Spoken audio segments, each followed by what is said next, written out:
السلام علیکم ورحمۃ اللہ۔ بسم اللہ الرحمن الرحیم، نحمدہ ونصلی ونسلم علی رسولہ الکریم۔ آپ حضرات میں سے ذرا سا ہاتھ کھڑا کریں گے، کون حضرات ہیں جو ماشاءاللہ حج کے لیے تشریف لے جا رہے ہیں؟ دیکھیں کتنے ہیں ماشاءاللہ ماشاءاللہ ماشاءاللہ، آپ سب تشریف لے جا رہے ہیں، ٹھیک ماشاءاللہ۔ کلاس شروع کرنے سے پہلے چند باتیں عرض کر دوں۔ ایک بات تو یہ ہے کہ یہ ہماری 3 کلاسیں ہوں گی، اور ان 3 کلاسوں کے اندر انشاءاللہ سب باتیں آ جائیں گی، انتظامی ہدایات بھی آئیں گی، احتیاطیں بھی آئیں گی، مسائل بھی آئیں گے، عبادت کے طریقے بھی آئیں گے، اور بہت تفصیل کے ساتھ انشاءاللہ آئیں گے۔ اور بس اس میں گزارش یہ ہے کہ اول سے آخر تک اہتمام سے آپ حضرات شرکت فرمائیے گا، پوری بات سامنے آئے گی۔ اور ادھوری شرکت کا نقصان یہ ہوتا ہے کہ آج کلاس نہیں لی، کل لے لی، پھر وہ حضرات جب کچھ مسائل پوچھتے ہیں تو بہت تکلیف ہوتی ہے کہ وہی مسئلہ جو ہم نے کل گزشتہ نشست میں آدھا گھنٹہ لگ کے سمجھایا ہے، اب یہ دوبارہ آ کے پوچھ رہے ہیں، یہ تھے ہی نہیں۔ تو انشاءاللہ اول سے آخر تک خواتین بھی اور مرد حضرات بھی اول سے آخر تک بیٹھیں گے۔ سالہ سال الحمدللہ اس کی کوشش کرتے رہے کہ جو اللہ کے یہ مہمان ہیں ان کا یہ حج آسان ہو جائے، ان کا حج اللہ کی پسند کے مطابق ہو جائے، تو بہت آسانی کے ساتھ انشاءاللہ آپ یہ ساری چیزیں سیکھیں گے۔ اور ایک گزارش یہ ہے کہ آپ انشاءاللہ یہ ٹینشن بھی نہ لیں، کہ ویسے تو ٹینشن لینی چاہیے کہ زندگی کا ایک ہی مرتبہ یہ فریضہ ہے، تو کیا مسائل ہوں گے، کیا ہوگا۔ الحمدللہ اللہ کے فضل کرم سے علماء کو اللہ جزائے خیر عطا فرمائے کہ وہ ہم آپ کو یہ سہولت دیں گے، جو حضرات حج پہ جا رہے ہیں، یہ ایک پرچہ آپ کو دیا جا رہا ہے، صرف وہ حضرات اس میں اندراج کرا دیں جو اس سال حج پہ جا رہے ہیں۔ اس سے انشاءاللہ ہم ایک گروپ ہمارا ہوتا ہے جو سالہ سال سے چل رہا ہے، حج کے مسائل کا گروپ، تو اس وقت بھی آپ کو وہاں پر عرفات میں، منی میں، مزدلفہ میں کوئی مسئلہ پیش آ گیا، آپ انشاءاللہ پوچھ لیں گے، یہاں پہ ہم اس کا جواب دے دیں گے۔ تو یہ ایک سہولت بھی ہے، تو اس کا اہتمام سے خواتین میں بھی یہی گزارش یہ ہے کہ جو خواتین صرف حج پہ جا رہی ہیں وہ اس گروپ میں اپنا اندراج کرا دیں۔ اور بس اب انشاءاللہ شروع کرتے ہیں۔ بسم اللہ الرحمن الرحیم۔ دعا میرے ساتھ آپ لوگ دعا پڑھ لیجئے گا۔ اللہ تعالی ہمارے لیے دعا کی برکت سے اللہ تعالی ہمارا یہ سیکھنے کا عمل اپنی پسند کے مطابق کرا دے۔ رب اشرح لی صدری ویسر لی امری، رب اشرح لی صدری ویسر لی امری، رب اشرح لی صدری ویسر لی امری۔ اور ایک نیت ہم کر لیتے ہیں، کیونکہ قرآن حدیث سے پتہ چلتا ہے کہ انسان کی نیت کا بڑا دخل ہو۔ ہم یہاں یہ جو کلاسیں لیں گے اور ہم اپنا وقت یہاں اللہ کے گھر میں دین سیکھنے پہ لگائیں گے، تو ہم یہ حج کیوں سیکھ رہے ہیں؟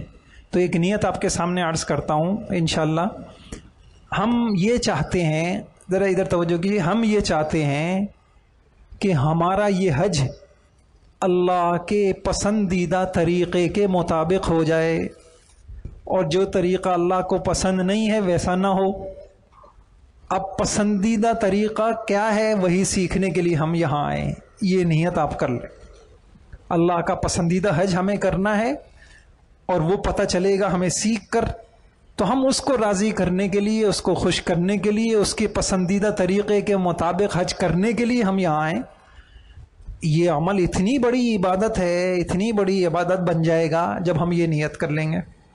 اور ایک بات یہ بھی ذہن میں رکھیے، حدیثوں سے پتہ چلتا ہے انسان نماز پڑھتا ہے اور بعض لوگوں کی نماز اتنی کامل ہوتی ہے کہ ان کو 100% اجر ملتا ہے، 100 میں سے 100 نمبر ملتے ہیں، اور بعضوں کو 90 ملتے ہیں، بعضوں کو 60 ملتے ہیں، اور بعضوں کو کچھ بھی نہیں ملتا۔ ان کی نماز اس قابل ہی نہیں ہوتی کہ ان کو کچھ اجر دیا جائے۔ تو یہی معاملہ ہر نیکی کا ہے، حج کا بھی یہ عمل ہے۔ اب ہم یہاں اس لیے سیکھ رہے ہیں، ایک ایک سنت سیکھیں گے، فرائض سیکھیں گے، مسائل سیکھیں گے، طریقہ کار سیکھیں گے، آداب سیکھیں گے، جن چیزوں سے حج خراب ہوتا ہے وہ چیزیں جانیں گے۔ کیوں جانیں گے؟ تاکہ ہمیں اللہ کی بارگاہ میں جب قیامت کا دن ہوگا اور میزان عمل ہوگا اور ترازو لگے گا اور نیکیاں تلیں گی، اس میں جب ہمارا حج تلے تو ہمارا حج وزنی ہو اور اس حج پر ہمارے لیے آخرت کے فیصلے ہو جائیں۔ یہ نیت کر لی آپ لوگوں نے؟ یہ ہماری نیت ہو گئی۔ اچھا، اب چلتے ہیں آگے۔ میں نے عرض کر دیا کہ 3 کلاسیں ہوں گی۔ پہلی کلاس روح حج عمرہ، دوسری کلاس عمرہ، تیسری کلاس حج۔ زیارات سے متعلق انشاءاللہ اسی میں وضاحت کر دوں گا، انہی 3 کلاسوں میں۔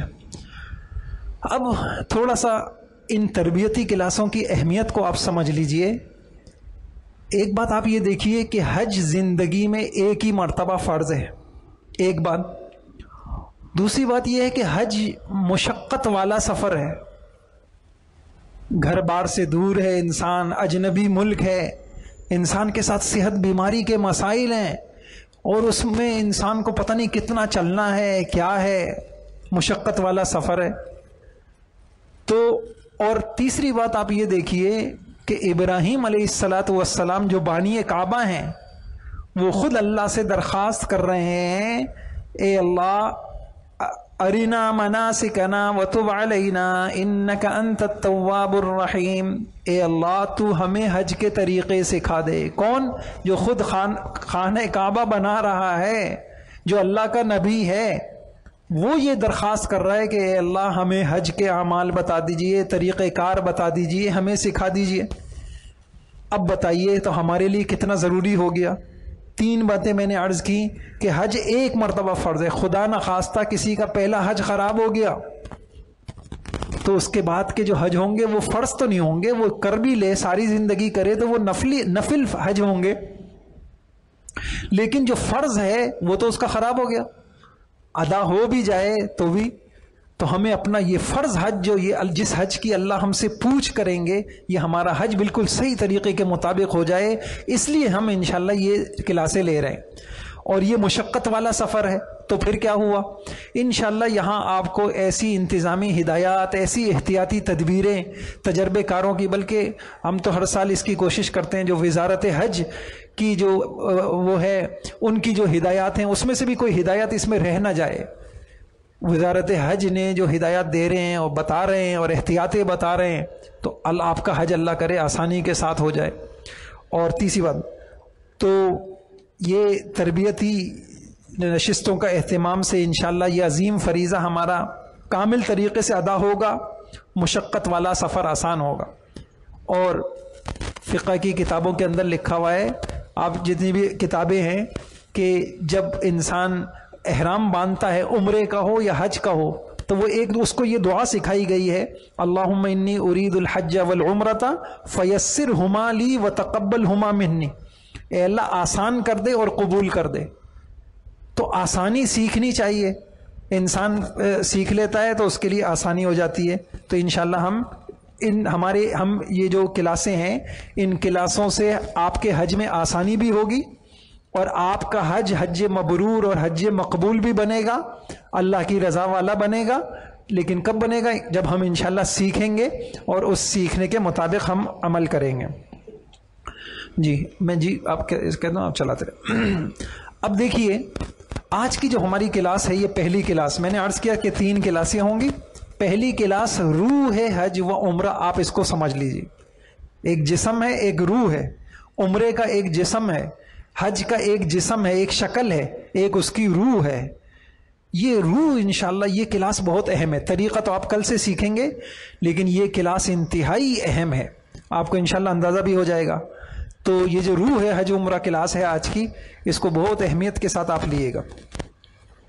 اب ہم سب سے پہلے ہم نے یہ کہا کہ ہم نے یہ نیت کی تھی کہ ہم ایسا حج کریں گے جو ہمارے اللہ کو پسند آ جائے. آئیے ہم قرآن سے دیکھتے ہیں کہ اللہ کو کیسا حج پسند ہے. اللہ تعالیٰ نے قرآن میں ہماری کیا رہبری کی ہے اور رسول اللہ صلی اللہ علیہ وسلم نے کیا رہبری کی ہے. تو سب سے پہلے میں قرآن سے لے لیتا ہوں. آپ دیکھ رہے ہیں کہ یہ قرآن کی سورہ بقرہ کی آیت نمبر 196 ہے, اور اس 196 آیت میں اللہ کیا کہہ رہے ہیں, وَأَتِمُّ الْحَجَّ وَالْعُمْرَةَ للہ. کمال ہے احکم الحاکمین کی کہ آدھی سطر کے اندر جو کچھ اس کو پسند تھا اس نے اپنی ساری پسند آپ کو بتا دی. کیا بتا دیا؟ حج عمرہ کرو, اللہ کے لیے کرو اور پورا پورا کرو. گویا کہ اللہ تعالیٰ نے بتا دیا کہ اے حاجیوں, صرف 2 مطالبے ہیں, 2 کام کرنے ہیں تم نے حج میں. ایک مطالبہ تم سے یہ ہے کہ تمہارا حج اللہ کے لیے ہو, اخلاص والا ہو, صرف اللہ کی رضا کے لیے ہو, کوئی اور جذبہ نہ ہو, کوئی اور نیت نہ ہو, ریا نہ ہو, دکھلاوا نہ ہو, کوئی نام نمود نہ ہو. یاد رکھنا مجھے ایسا حج چاہیے تم سے. ایک ماں. اور دوسرا کہا کہ تمہارا حج اتمام ہونا چاہیے, کامل حج کر کے آنا, ناقص نہ کر کے آنا. دنیا میں ہر انسان یہی چاہتا ہے, اپنے ماتحتوں سے یہ چاہتا ہے کہ بھائی جو کام سونپوں وہ کام سلیقے سے ہو, کامل ہو. بس اب اتنا آسان سی بات ہے. اس حج میں اللہ تعالیٰ کا بتایا ہوا یہ حج ہم یہ سیکھیں گے کہ میرے حج میں اخلاص کیسے آ جائے اور میرے حج میں اتمام کیسے ہو جائے. تو پہلی چیز میں ان دونوں مطالبوں کو حل کرتا ہوں. پہلی چیز دیکھیے گا آپ, پہلی چیز کیا ہے؟ اخلاص.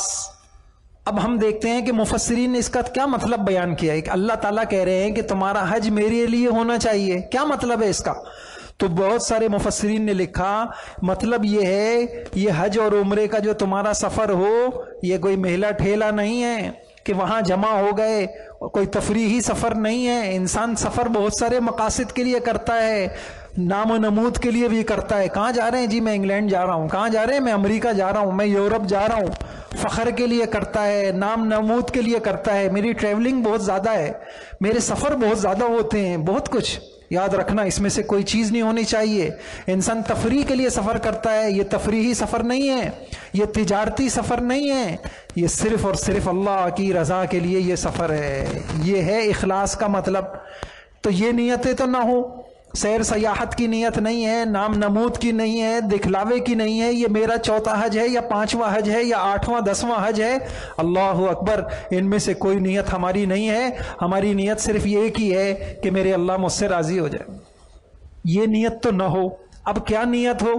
تو چند نیتیں علماء نے لکھی ہیں, وہ سمجھ لیجئے, ان کو ذہن میں بٹھائیے.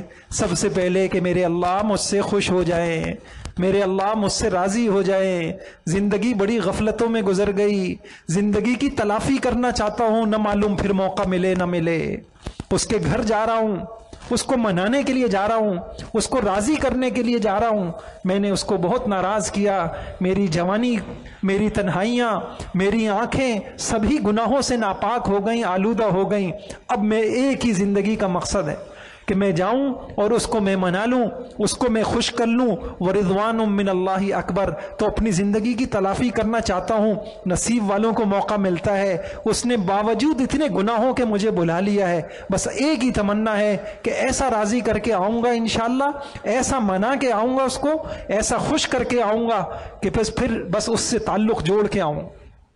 یہ ہے نیت. اس نیت سے حج ہوتے ہیں. اور پھر دوسری نیت کیا ہے؟ تعلق مع اللہ میں اضافہ. ہر عبادت کس لیے ہوتی ہے؟ کہ انسان کے اللہ کے تعلق میں اضافہ ہو جائے. ابھی رمضان گزرا, آپ راتوں کو کھڑے ہو رہے ہیں, آپ نوافل پڑھ رہے ہیں. کیوں پڑھ رہے ہیں؟ اس عبادت سے میرا اور میرے اللہ کا تعلق بڑھ جائے, میرے اللہ کے تعلق میں اضافہ ہو جائے. قرآن پڑھ رہے ہیں, آپ روزے رکھ رہے ہیں, تو بھائیوں حج تو بڑی عبادت ہے. میں اپنے اللہ سے تعلق بنا. لوگ پتہ نہیں کس کس سے تعلق بناتے ہیں. اور کس کس سے؟ میں اپنے اللہ سے تعلق میں اضافہ کرنا چاہتا ہوں، زندگی کے جھمیلوں سے نکلوں گا، کاروبار ہے، پیسہ ہے، انہی فکروں کے اندر زندگی کھپا دی، گھلا دی اپنے آپ کو، اب کچھ فارغ ہو جاؤں گا، یکسو ہو جاؤں گا، اور یکسو ہو کے جاؤں گا انشاءاللہ ایک جذبہ ہو کہ اللہ کو مناؤں گا، اس سے تعلق کو مضبوط کروں گا، کچھ لمبی لمبی دعائیں کروں گا، اور انشاءاللہ طواف کروں گا اور آنسو بہاؤں گا، یہ جو دل کی سختی ہو گئی ہے اس کو انشاءاللہ دور کروں گا، یہ نیت ہو، تعلق میں اللہ میں اضافہ کروں گا۔ اور میرے بھائیوں ایک نیت، تیسری نیت یہ ہو کہ عبادتیں مختلف ہیں، ہر عبادت پہ اللہ تعالیٰ نے مختلف اجر رکھے ہیں، ہر عبادت پہ اللہ تعالیٰ نے مختلف، آپ ادھر توجہ رکھیں انشاءاللہ، عبادتوں کے ثواب الگ ہیں۔ دیکھیں نماز کا الگ ثواب ہے، تلاوت کا الگ ہے، ذکر کا الگ ہے، صدقے کا الگ ہے، کسی کے کام آنے کا ثواب الگ ہے۔ تو حج کا جو عمل ہے، طواف کا الگ ثواب ہے، رمی کا الگ ہے، صفا مروہ کی سعی کا الگ ثواب ہے، وقوف عرفہ کا الگ ہے۔ تو وہ جو اللہ تعالیٰ نے وہ خاص ثواب ان حج کے مختلف اعمال میں رکھے ہیں، مجھے وہ خاص ثواب چاہیے، میں وہ ثواب حاصل کرنا چاہتا ہوں۔ یہ 3 نیتیں ہو گئیں، اور تھوڑی سی میں اس نیت سے متعلق بھائیوں تفصیل عرض کر دوں کہ جیسے میں نے آپ سے کہا کہ یہ سیر و سیاحت کا سفر نہیں ہے، یہ آب و ہوا کی تبدیلی کا سفر نہیں ہے، یہ جو ہے ہمارا کوئی دکھلاوے کا سفر نہیں۔ نیت کا مسئلہ بھائیوں بہت زیادہ خطرناک ہے، ہمیں اور آپ کو تو بس اللہ ہمیں معاف فرمائے، ہم تو بس دنیا میں پھنس گئے نا، ہمیں اللہ کی معرفت نہیں ہے، ورنہ لوگ جو سب سے اللہ والے جو سب سے زیادہ کانپتے ہیں اور ڈرتے ہیں، وہ کس چیز پہ ڈرتے ہیں؟ وہ اس چیز پہ ڈرتے ہیں کہ پتہ نہیں ہمارے عمل اس میں کہیں ریا نہ آ گئی ہو، کہیں، یعنی مجھے ابھی حدیث یاد آئی، اللہ اکبر، جن کو اللہ کی معرفت ہوتی ہے بھائیوں، وہ تو اپنا کسی عمل کو اس قابل ہی نہیں سمجھتے کہ ہم احکم الحاکمین، اس کی پسند کے مطابق ہم کیسے کریں۔ آپ سے میں پوچھتا ہوں، کوئی بڑی ملٹی نیشنل، آپ کارپینٹر ہیں اور چھوٹی موٹی آپ کی دکان ہے، بڑی ملٹی نیشنل کمپنی انہوں نے آپ کو ہائر کر لیا، آپ سمجھیں گے آپ کی قسمت جاگ گئی، اور آپ کو کہتے ہیں کہ بھائی آپ کو یہ کام کرنا ہے۔ اب انسان کیا کہتا ہے، یار میں تو ایک سادہ سا آدمی ہوں، میں ان کے معیار کے مطابق کہاں کر سکوں گا، ان کو میرا کام کہاں پسند آئے گا۔ انسان کتنا فکر مند ہو جاتا ہے، ایک طرف دھڑکا لگا ہوا تو خدا نہ خواستہ ریجیکٹ ہو گیا، پسند نہیں آیا، کیا بنے گا۔ میرے بھائیوں احکم الحاکمین، جو دلوں کے بھیدوں کو جانتا ہے، جو انسان کے دل و سوچوں خیالات میں پیدا ہونے والے ہر چیز کو جانتا ہے، کس عمل میں کتنا دکھلاوا تھا، کتنا اس کی رضا تھی، وہ سب جانتا ہے۔ اللہ اکبر، میں اس کے مطابق کیسے کر سکتا ہوں؟ تو اللہ والے تو کانپتے تھے، ڈرتے تھے۔ عمر رضی اللہ تعالیٰ عنہ، ان کے ابو موسیٰ اشعری رضی اللہ عنہ کے بیٹے ابن عمر رضی اللہ تعالیٰ عنہما اسے کہنے لگے، تم کو پتہ ہے میرے باپ نے تمہارے باپ سے کیا بات کہی تھی؟ کہا نہیں پتہ۔ حضرت عمر رضی اللہ عنہ کے بارے میں کہہ رہے ہیں، تو کہا کہ تمہارے باپ نے میرے باپ سے یہ بات کہی تھی کہ عمر رضی اللہ عنہ کہہ رہے ہیں ابو موسیٰ اشعری رضی اللہ عنہ سے، کیا کہہ رہے ہیں کہ تم یہ چاہتے ہو کہ حضور علیہ الصلاۃ والسلام کے ساتھ، ان کی صحبت میں، ان کے زمانے میں ہم نے جتنی دین کی خدمتیں کر لیں وہ تو اللہ تعالیٰ قبول کر لے حضور کی برکت سے، اس کے بعد جو کچھ ہم نے کیا، عمر نے کتنا کیا اس کے بعد، تصور کر سکتا ہے کوئی؟ ہم سارے جمع ہو جائیں، سارے حاجی دنیا کے جمع ہو جائیں، سارے نمازی، سارے مجاہدین جمع ہو جائیں، عمر رضی اللہ عنہ کی ایک دن کی نیکی تک پہنچ سکتے ہیں؟ وہ عمر اتنا کانپ رہے ہیں اپنے اخلاص پر، وہ یہ کہہ رہے ہیں کہ ابو موسیٰ تمہارا کیا خیال ہے، حضور کی صحبت میں رہتے ہوئے جو ہم نے کر لیا وہ تو اللہ قبول کر لے، اس کے بعد جو کچھ کیا اس پہ اللہ اتنا سا ثواب نہ دے، بس برابر برابر چھوٹ ہو جائے، پکڑ بھی نہ ہو، میں تو اس کے لیے تیار ہوں، تم تیار ہو؟ وہ کہنے بھائی کیسی باتیں کر رہے ہیں، حضور کے بعد بھی ہم نے بڑی قربانیاں دی ہیں، تو ہمیں تو بڑا ثواب کی امید ہے۔ کہا نہیں، تمہیں ہوگی ثواب کی امید، میں تو یہ کہتا ہوں برابر سرابر ہی چھوٹ جاؤں تو کافی۔ آپ دیکھ رہے ہیں ہمیں کبھی کیوں دھڑکا نہیں پیدا ہوا کہ میرے حج کا کیا ہوگا، میری تعلیم کا کیا ہوگا، میری تدریس کا کیا ہو؟ آپ نے سنا یہ جو حدیث ہے، کئی مرتبہ آپ نے سنی ہوگی، یہ حدیث سنی ہوگی، یہ جو حدیث ہے کہ کل قیامت میں ایک شہید کو اللہ تعالیٰ بلائیں گے، اور اللہ تعالیٰ اپنی نیکیاں اس کو بتائیں گے، اللہ تعالیٰ اس کو اپنی نعمتیں گنوائیں گے، کہیں گے یہ اتنی یہ دیا، تم نے کیا کیا؟ یا اللہ تیری نعمتوں کا یہ شکر کیا کہ اب تیری اپنی جان کو تیرے دین کی سربلندی کے لیے قربان کیا اور شہید ہو گیا۔ اللہ کہیں گے جھوٹ کہتا ہے، تو نے یہ سب اس لیے کیا تھا کہ لوگ تجھے بہادر کہیں، تیرا چرچا ہو جائے، تیرا نام ہو جائے، اور اس کے لیے حکم سنا دیا جائے گا کہ اس کو منہ کے بل گھسیٹ کے اس کو جہنم میں ڈال۔ دوسرے نمبر پر ایک عالم کو بلایا جائے گا، کتنا بڑا مقام ہے، علماء تو انبیاء علیہ السلام کے نائب ہیں، کہ تجھ پہ میں نے یہ انعام کیا، یہ نعمتیں دی، کیا کیا؟ یا اللہ تیرا دین پڑھا، دنیا کماتی تھی اور فیکٹریاں چلاتی تھی، سب سے بے نیاز ہو کے، مستغنی ہو کے، یا اللہ قرآن سیکھتے تھے، سکھاتے تھے، دین سیکھتے تھے۔ اللہ کہیں گے یہ اس لیے کیا کہ لوگ تجھے بڑا عالم کہیں، حکم ہوگا کہ اس کو بھی جہنم میں ڈالو۔ تیسرے نمبر پر جو ہے ایک سخی کو بلایا جائے گا، بڑی رفاہی خدمتیں ہو رہی ہیں اور یہ بیواؤں کے کام آ رہے ہیں، غریبوں کے کام آ رہے ہیں، کیوں کیا؟ اللہ پوچھیں گے کیوں کیا؟ یا اللہ اس لیے کیا، کہ جھوٹ بولتے ہو، نام نمود کے لیے کیا، اٹھا کے جو ہے اس کو بھی جہنم میں ڈال۔ یہ والی حدیث جب ابو ہریرہ رضی اللہ عنہ سناتے تھے، ایک مرتبہ سناتے تھے، سنانے سے پہلے بے ہوش ہو کے گر جاتے تھے، ایک مرتبہ سنانے کی کوشش کی، اتنا خوف غالب آیا کہ بے ہوش ہو گئے، پھر کچھ افاقہ ہوا، پھر حضور کی یہ حدیث بیان کرنے لگے، بے ہوش ہو کے گر پڑے، پھر تیسری مرتبہ افاقہ ہوا، پھر جا کے یہ حدیث۔ میرے بھائیوں ہمیں کیوں دھڑکا نہیں ہو، ہمیں یہ خوف کیوں نہیں لگتا کہ ہمارا کیا بنے گا؟ اس لیے بھائیوں اللہ تعالیٰ نے کہہ دیا اخلاص والا حج چاہیے، میری رضا والا حج چاہیے، اس کے اندر کسی کی شرکت نہیں ہونی چاہیے۔ ابھی میں ایک حدیث پڑھ رہا تھا، حدیث میں آیا کل قیامت میں فرمایا کہ میری امت، حضور نے فرمایا مجھے اپنی امت پہ سب سے زیادہ خوف شرک کا ہے۔ یا رسول اللہ کیا آپ کی امت، مسلمان امت یہ شرک کرے گی، پتھروں کو اور یہ درختوں کو پوجے گی؟ کہا نہیں، شرک سے مراد ریاکاری ہے، عمل اللہ کی رضا کے لیے نہیں ہوگا، اس عمل میں دسیوں نیتیں ہوں گی، ہاں اس عمل میں دکھلاوے ہوں گے، اس عمل میں نام نمود ہوگی، اس عمل میں فخر ہوں گے، دکھلاوے ہوں، یہ ہے شرک۔ حضور نے فرمایا کہ مجھے سب سے زیادہ اس پہ خوف، اس لیے بھائیوں اس لیے بہت ڈرنے کا مقام ہے، بہت زیادہ ڈرنے کا مقام ہے۔ اپنی نیتوں کو، علماء کہتے ہیں اپنی نیتوں کو ٹٹولتے رہنا ہے اور ڈرتے رہنا ہے، عمل کرنے کے بعد روتے رہنا ہے، اللہ کے سامنے عاجزی کے ساتھ روتے رہنا ہے کہ اللہ اس قابل تو نہیں ہے اپنی، اور اس کی کوشش کرنی ہے۔ انشاءاللہ کریں گے اس کی کوشش۔ اچھا اس میں چند یعنی اللہ ہمیں معاف فرما دے کہ نیتیں خراب کیسے ہوتی ہیں۔ آدمی کی نیتیں دیکھیے، شیطان اتنا ازلی دشمن ہے، اول تو وہ انسان کو عمل نہیں کرنے دیتا، اور انسان اگر عمل شروع کر دے تو بھائیوں وہ عمل کو صحیح نہیں کرنے دیتا، وہ عمل کو خراب کرتا ہے۔ میں نے جمعوں میں یہی بیان شروع کیا ہوا ہے آج کل، اب میں انشاءاللہ اگلے جمعے میں بتاؤں گا نماز کو کیسے خراب کرتا ہے، کتنی حدیثیں ہیں اس کے اوپر، اس طریقے سے تو حج کو کیسے خراب کرتا ہے، اور ہماری وہ کیسے خراب کرتا ہے؟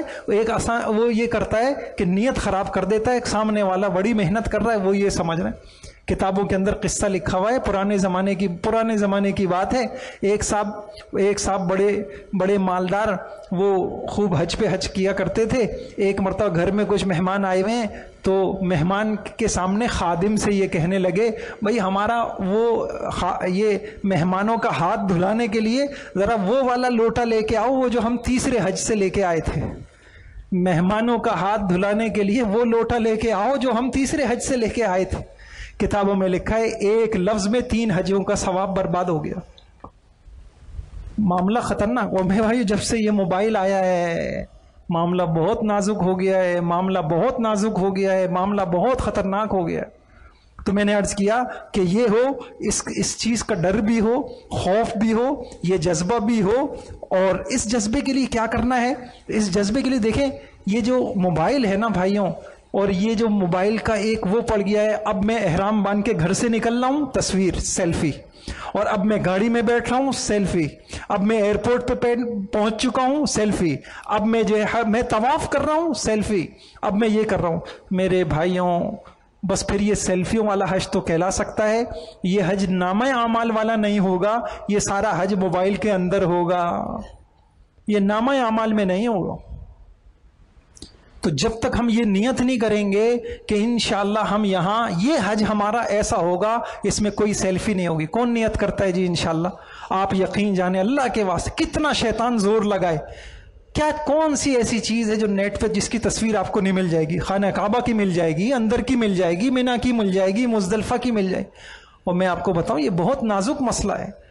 عبادت میرے بھائیوں، جن کو اللہ کی معرفت، میں نے کتابوں میں پڑھا، جن کو اللہ کی معرفت ہوتی ہے وہ اپنی عبادتوں کو ایسے چھپاتے ہیں جیسے تم اپنے گناہوں کو چھپاتے ہو.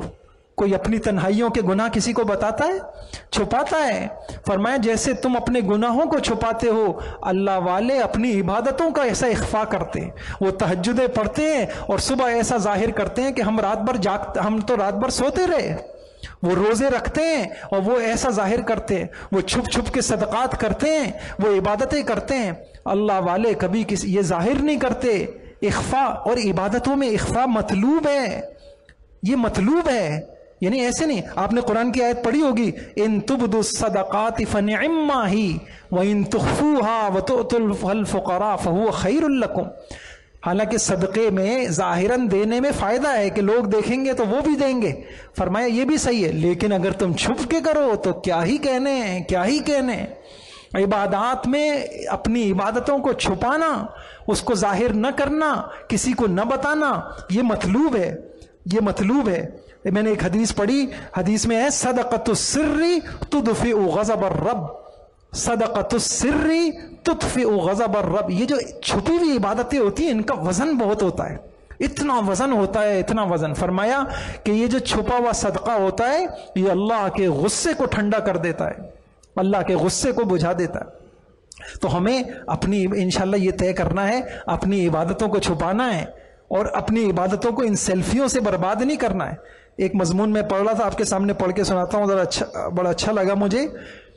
کسی نے کہا ایک عمرہ ایسا بھی کیجئے کہ کوئی آنکھ نہ دیکھے، جو صرف اللہ کے لیے ہو. آپ چپکے سے اپنا ٹکٹ پاسپورٹ جیب میں ڈالیے، خاموشی سے ایئرپورٹ جائیں، نہ کوئی اعلان ہو، نہ مدینے والے کے بلاوے کا دعویٰ کریں، نہ دوسرے کم نصیبوں کو سنائیں. جا کر اپنے پھیرے لگائیں، سر منڈائیں، بغیر سیلفی لیے مدینے روانہ ہو جائیں. وہاں کی نمازوں، روح پرور نظاروں اور دل کی کایا کے پلٹ ہونے کو اپنے دل میں رکھیں. کتنا آپ روئے ہیں اور کیا آپ کے دل کی کیا کیفیات ہیں کسی کو بتانے کی ضرورت نہیں ہے. اسی عاجزی سے واپس آ کر بغیر ہار پہنے اور دعوتیں اڑائے اپنے کاموں میں لگ جائیے. کبھی ایسا کر کے دیکھیے، آپ کا دل، آپ کی روح اتنی تالی پیٹے گی کہ آپ کو باہر کسی کی تالی، کسی واہ واہ کی حاجت نہ رہے گی. انشاءاللہ تیار ہے نا؟ انشاءاللہ میں ایک دو واقعات حدیثوں سے آپ کو سناؤں تاکہ آپ کو یہ مزاج پتہ چلے. یہ شریعت کا مزاج ہے، یہ دین کی سمجھ ہے. دیکھیے حدیث میں آتا ہے، میں اس پہ بتا رہا ہوں کہ اخفا مطلوب ہے، چھپانا. حدیث میں آتا ہے ان اللہ یحب الابرار الاتقیاء الاخفیاء الذین اذا غابوا لم یفتقدوا وان حضروا لم یدعوا ولم یعرفوا قلوبهم مصابیح الہدی. اللہ تعالیٰ کو ایسے متقی، ایسے چھپے ہوئے لوگ پسند ہیں، ایسے گمنام لوگ پسند ہیں. کسی مجلس میں آ جائیں تو ان کی طرف انگلیاں نہ اٹھیں، جی فلاں آ گئے. چلے جائیں تو کوئی ان کو پوچھے نہیں. فرمایا لیکن اندر سے ان کا معاملہ اللہ سے اتنا پاکیزہ ہے کہ ان کے دل ہدایت کے چراغ ہیں. ایک حدیث میں آتا ہے کہ ان اغبط اولیائی عندی، اللہ کے نبی فرمائے سب سے زیادہ قابل رشک اللہ کے وہ بندے اور اللہ کے وہ دوست ہیں لمؤمن خفیف الحال ذو حظ من الصلاة احسن عبادت ربه واطاعه في السر وكان غامضا في الناس لا يشار اليه بالاصابع. قابل رشک وہ بندے ہیں چھپ چھپ کے عبادتیں کرتے ہیں، کوئی اشارہ نہیں کرتا. اتنی لمبی تہجدیں پڑھ رہے ہیں، ماشاءاللہ اتنے حج کرے ہوئے ہیں انہوں نے، ماشاءاللہ یہ اتنا یوں کرتے ہیں، کوئی کسی کو پتہ بھی نہیں چلتا، چھپے ہوئے ہیں. اللہ تعالیٰ کو ایسے لوگ بہت پسند ہیں. حضور علیہ الصلاۃ والسلام کی صحبت سے صحابہ کا، صحابیات کا یہ مزاج بنا تھا. وہاں دکھلایا نہیں جاتا. آپ حیران ہوں گے، حضرت عائشہ رضی اللہ تعالیٰ عنہ اللہ وہ ظاہری بات ہے ان کو حضور کی صحبت ملی، انہوں نے جو سمجھا، جو دین کی معلومات ہوئی حضور صلی اللہ علیہ وسلم، تو جتنی ان کی فہم ہوگی تو ان کے بارے میں آتا ہے حضرت عائشہ رضی اللہ عنہ کے کہ جب موت کا وقت آیا تو عبداللہ ابن زبیر رضی اللہ عنہ سے کیا کہہ رہی ہیں؟ ادفنی مع صواحبی ولا تدفنی مع النبی صلی اللہ علیہ وسلم فانی اکرہ ان ازکا، مجھے روزے میں، حالانکہ ان کا اپنا گھر ہے، مجھے حضور کے ساتھ روزے میں نہ دفنانا، عام قبرستان میں دفنا دینا، میں نہیں چاہتی کہ میری طرف انگلیاں اٹھیں، مرنے کے بعد بھی کوئی یوں کہے کہ واہ کیا نصیب کی بات ہے، کتنی بڑی تھیں، کتنی اعلیٰ تھیں، کتنی اونچی تھیں کہ دیکھو حضور کے ساتھ دفن ہوئی ہیں، جن کے مرنے کے بعد بھی یہ فکر ہوتی تھی کہ ہماری طرف انگلیاں نہ اٹھیں، کیونکہ انگلیاں اٹھ گئیں، وہ جو اس کی طرف انگلیاں اٹھ گئیں وہ خطرے کے اندر ہے، وہ اپنا معاملہ اس کا خطرے میں ہے۔ تو اللہ تعالیٰ مجھے بھی نصیب فرما دے بھائیوں، آپ کو بھی نصیب فرما دے، تو اس کا اہتمام کرنا ہے انشاءاللہ۔ اس میں سب سے جو عجیب چیز ہے نا، یہ ہمارے ہاں دین کی سمجھ نہ ہونے کی وجہ سے بھی کچھ معاملات ایسے ہو جاتے ہیں۔ جب آپ واپس آئیں گے نا، لوگ سوالات کرتے ہیں، ہاں بھائی ماشاءاللہ کتنے عمرے کیے کہ آپ نے، ماشاءاللہ بھائی کتنے طواف کرتے تھے۔ اب بسا اوقات شیطان انسان کو وہاں یہ کہے گا کہ یار واپس جائیں گے، لوگ پوچھیں گے کتنے عمرے کیے، ایک کہتے ہوئے شرم آئے گی، لہذا جو اس لیے کر لو۔ اللہ اکبر! آپ نے دیکھا بھائی میرے بھائیوں، نفس کے اور شیطان کے شر سے بچنا اتنا آسان کام نہیں ہے۔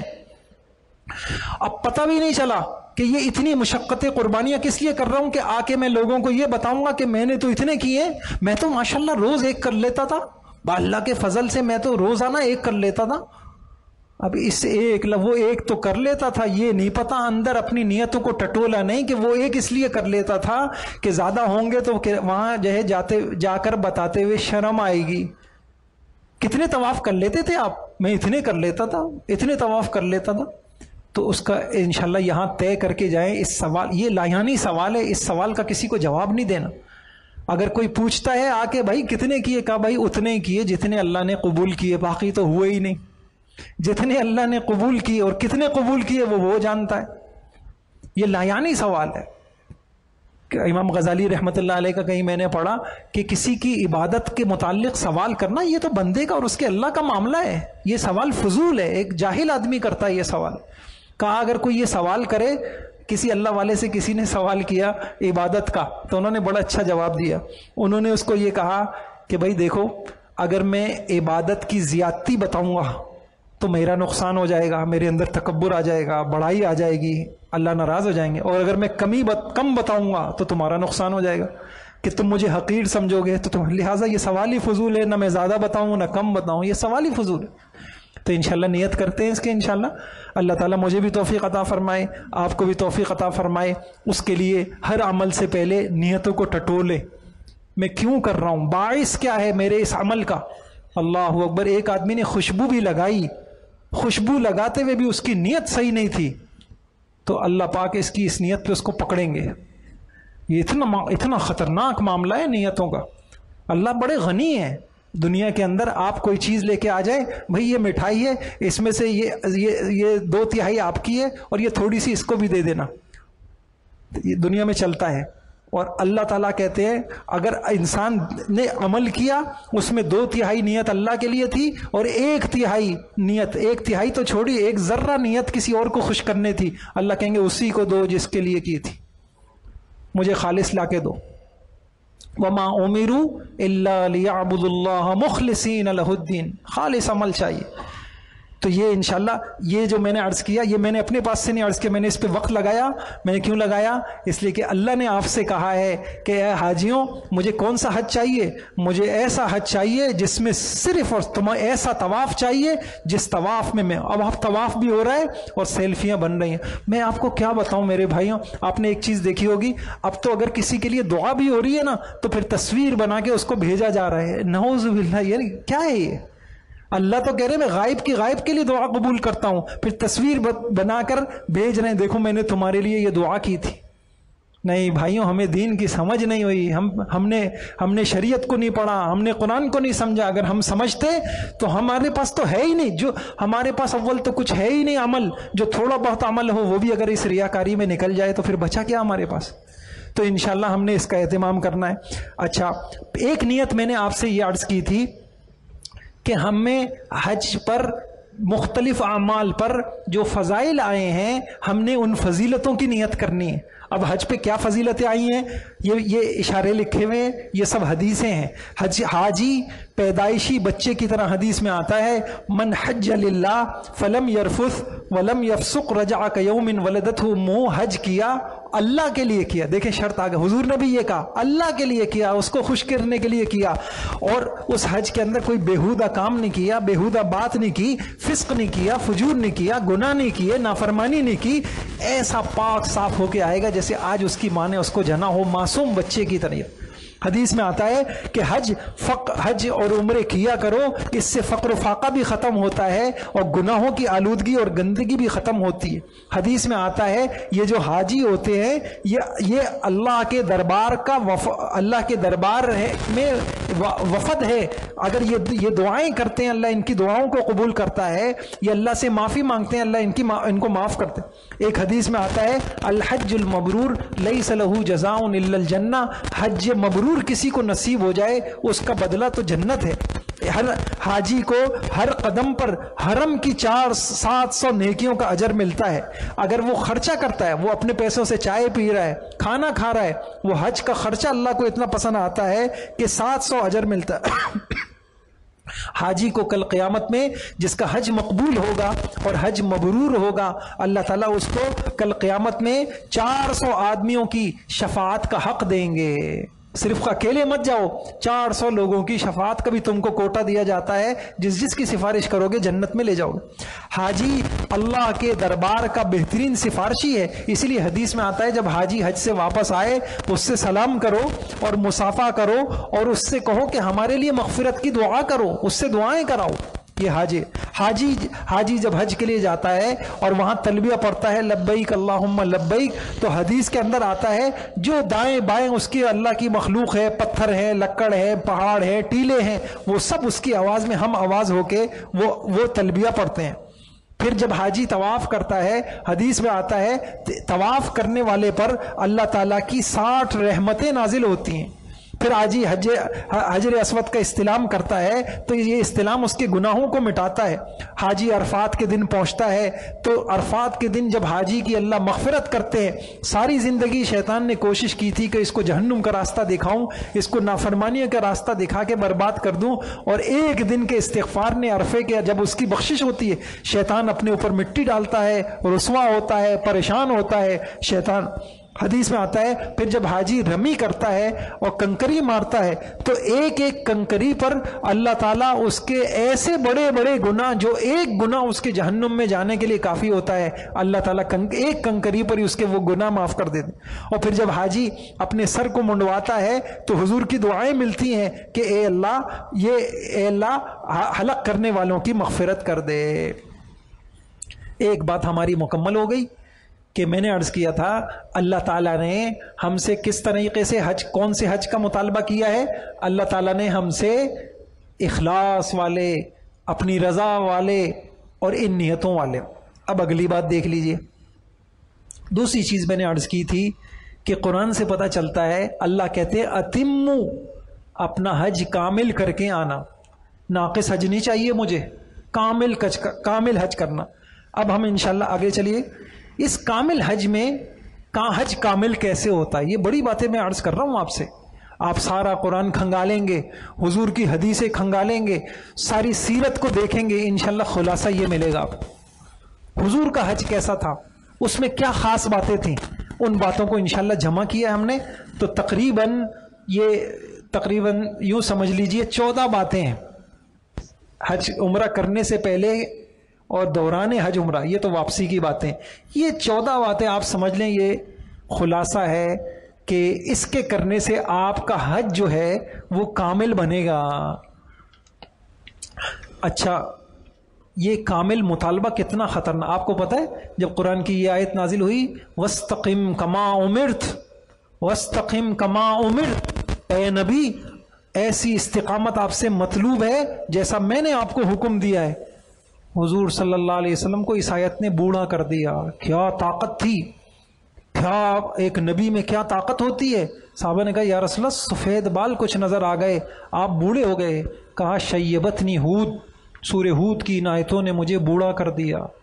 احکم الحاکمین نے کہا کام نہیں کرنا، جیسے بتایا ہے ویسے کرنا ہے۔ اللہ اکبر۔ اللہ مجھ سے اور آپ سے کہہ رہے ہیں، مجھ جیسے جن کے ساتھ نفس لگا ہوا ہے، خواہشات لگی ہوئی ہیں، نہ ہمیں اللہ کا تعلق نصیب ہے، ہمارا حال کیا ہے، ہماری آنکھیں کیا ہیں، ہم سوچتے کیا ہیں، ہم بولتے کیا ہے، ناپاک ہیں، ان ناپاک وجود سے اللہ تعالی ہم سے کہہ رہے ہیں کامل حج کرنا ہے۔ تو ہمیں کتنی فکر ہونی چاہیے۔ بہرحال ہم کمزور بندے ہیں، اللہ بھی ہمیں جانتے ہیں، ہم کم سے کم ایک فکر کے ساتھ جب جائیں گے اور روتے دھوتے عمل کرتے رہیں گے اور اللہ سے مانگتے رہیں گے، اللہ کی ذات سے امید ہے کہ اللہ تعالیٰ اپنی بارگاہ میں ہماری کمزوری پہ یہ عمل قبول کر لیں گے۔ اللہ کو بھی پتہ ہے کہ 14ویں صدی کے یہ حاجی ہیں، 14ویں صدی کے یہ حاجی ہیں۔ ابھی سے کچھ سالوں پہلے چلے جائیں آپ اپنے بچپن میں، جو بوڑھے ہیں اس وقت، اپنی جو ہے چند سال پہلے چلے جائیں، کیا لوگ ہوتے تھے وہ جو پانی کے جہازوں سے جایا کرتے تھے، اس کے بعد جب آتے تھے تو اگر کوئی بے نمازی جاتا تھا تو پھر وہ بے نمازی نہیں رہتا تھا، کوئی جو ایسا تجارت میں جھوٹ بولنے والا جاتا تھا تو پھر وہ نہیں تھا، کایا پلٹ جاتی تھی۔ اب تو لاکھوں جا رہے ہیں۔ بہرحال ہمیں کوشش کرنی ہے۔ تو میں 7 باتیں آپ کے سامنے عرض کروں گا، یہ انتہائی قیمتی باتیں ہیں قرآن حدیث کی روشنی میں۔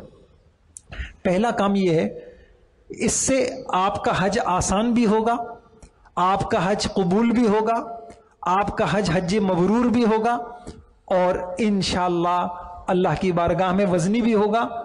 پہلا کام یہ کرنا ہے، ہر کام میں، ہر بات میں رجوع الی اللہ کا اہتمام۔ بہت چھوٹے لفظ میں بہت بڑی بات میں نے آپ کو دے دی۔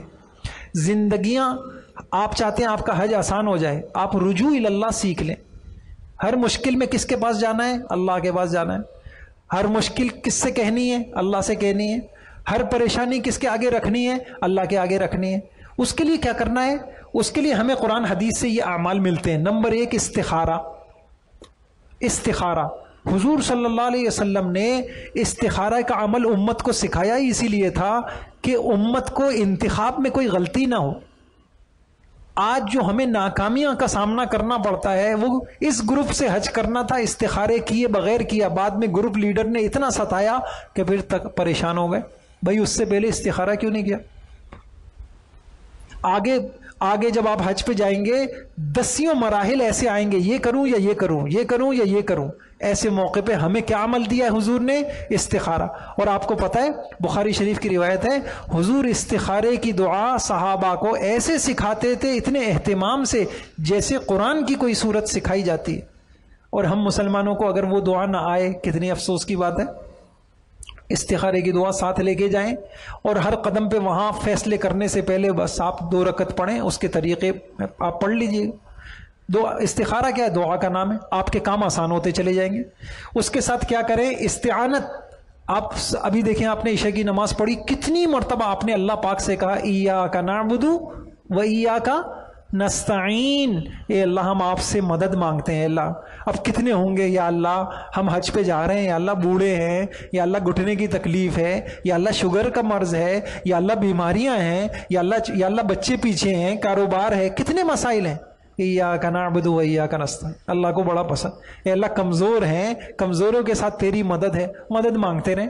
مدد مانگنے کے طریقے کیا ہیں؟ صلاۃ الحاجت حضور نے ہمیں بتائی ہے، 2 رکعت نفل پڑھے، اس کے بعد دعا مانگے، یہ ہے لا حول ولا قوت الا باللہ پڑھے۔ 500 مرتبہ آپ روزانہ ابھی سے شروع کر لیں، 100 مرتبہ درود شریف، 500 مرتبہ لا حول ولا قوت الا باللہ، بس یہاں تک، اور پھر آخر میں 100 مرتبہ درود شریف۔ آپ دیکھیں گے آپ کے حج میں کتنی آسانیاں ہوں گی۔ یہ میں آپ کو آسمانی نسخے بتا رہا ہوں، حدیثیں آپ کھنگالیں گے تو آپ کو یہ ملے گا۔ 99 پریشانیوں کا حل ہے۔ اللہ والے اس کلمے کی برکت سے ان کی پریشانیاں دور ہوتی ہیں۔ اور زیادہ پریشانی ہے لا الہ الا انت سبحانک انی کنت من الظالمین، یہ پڑھ لیں۔ اور زیادہ پریشانی ہے حسبی اللہ لا الہ الا ہو علیہ توکلت وہو رب العرش العظیم۔ اور زیادہ پریشانی ہے رب انی مغلوب فانتصر، رب انی مغلوب فانتصر۔ اور زیادہ پریشانی ہے وَأُفَوِّضُ أَمْرِي إِلَى اللَّهِ إِنَّ اللَّهَ بَصِيرٌ بِالْعِبَادِ۔ ہمیں تو حضور علیہ الصلوۃ والسلام نے ایسا مالا مال کر دیا، اللہ کی قدرت سے ہم فائدہ اٹھا سکتے ہیں، ہم کوشش تو کریں۔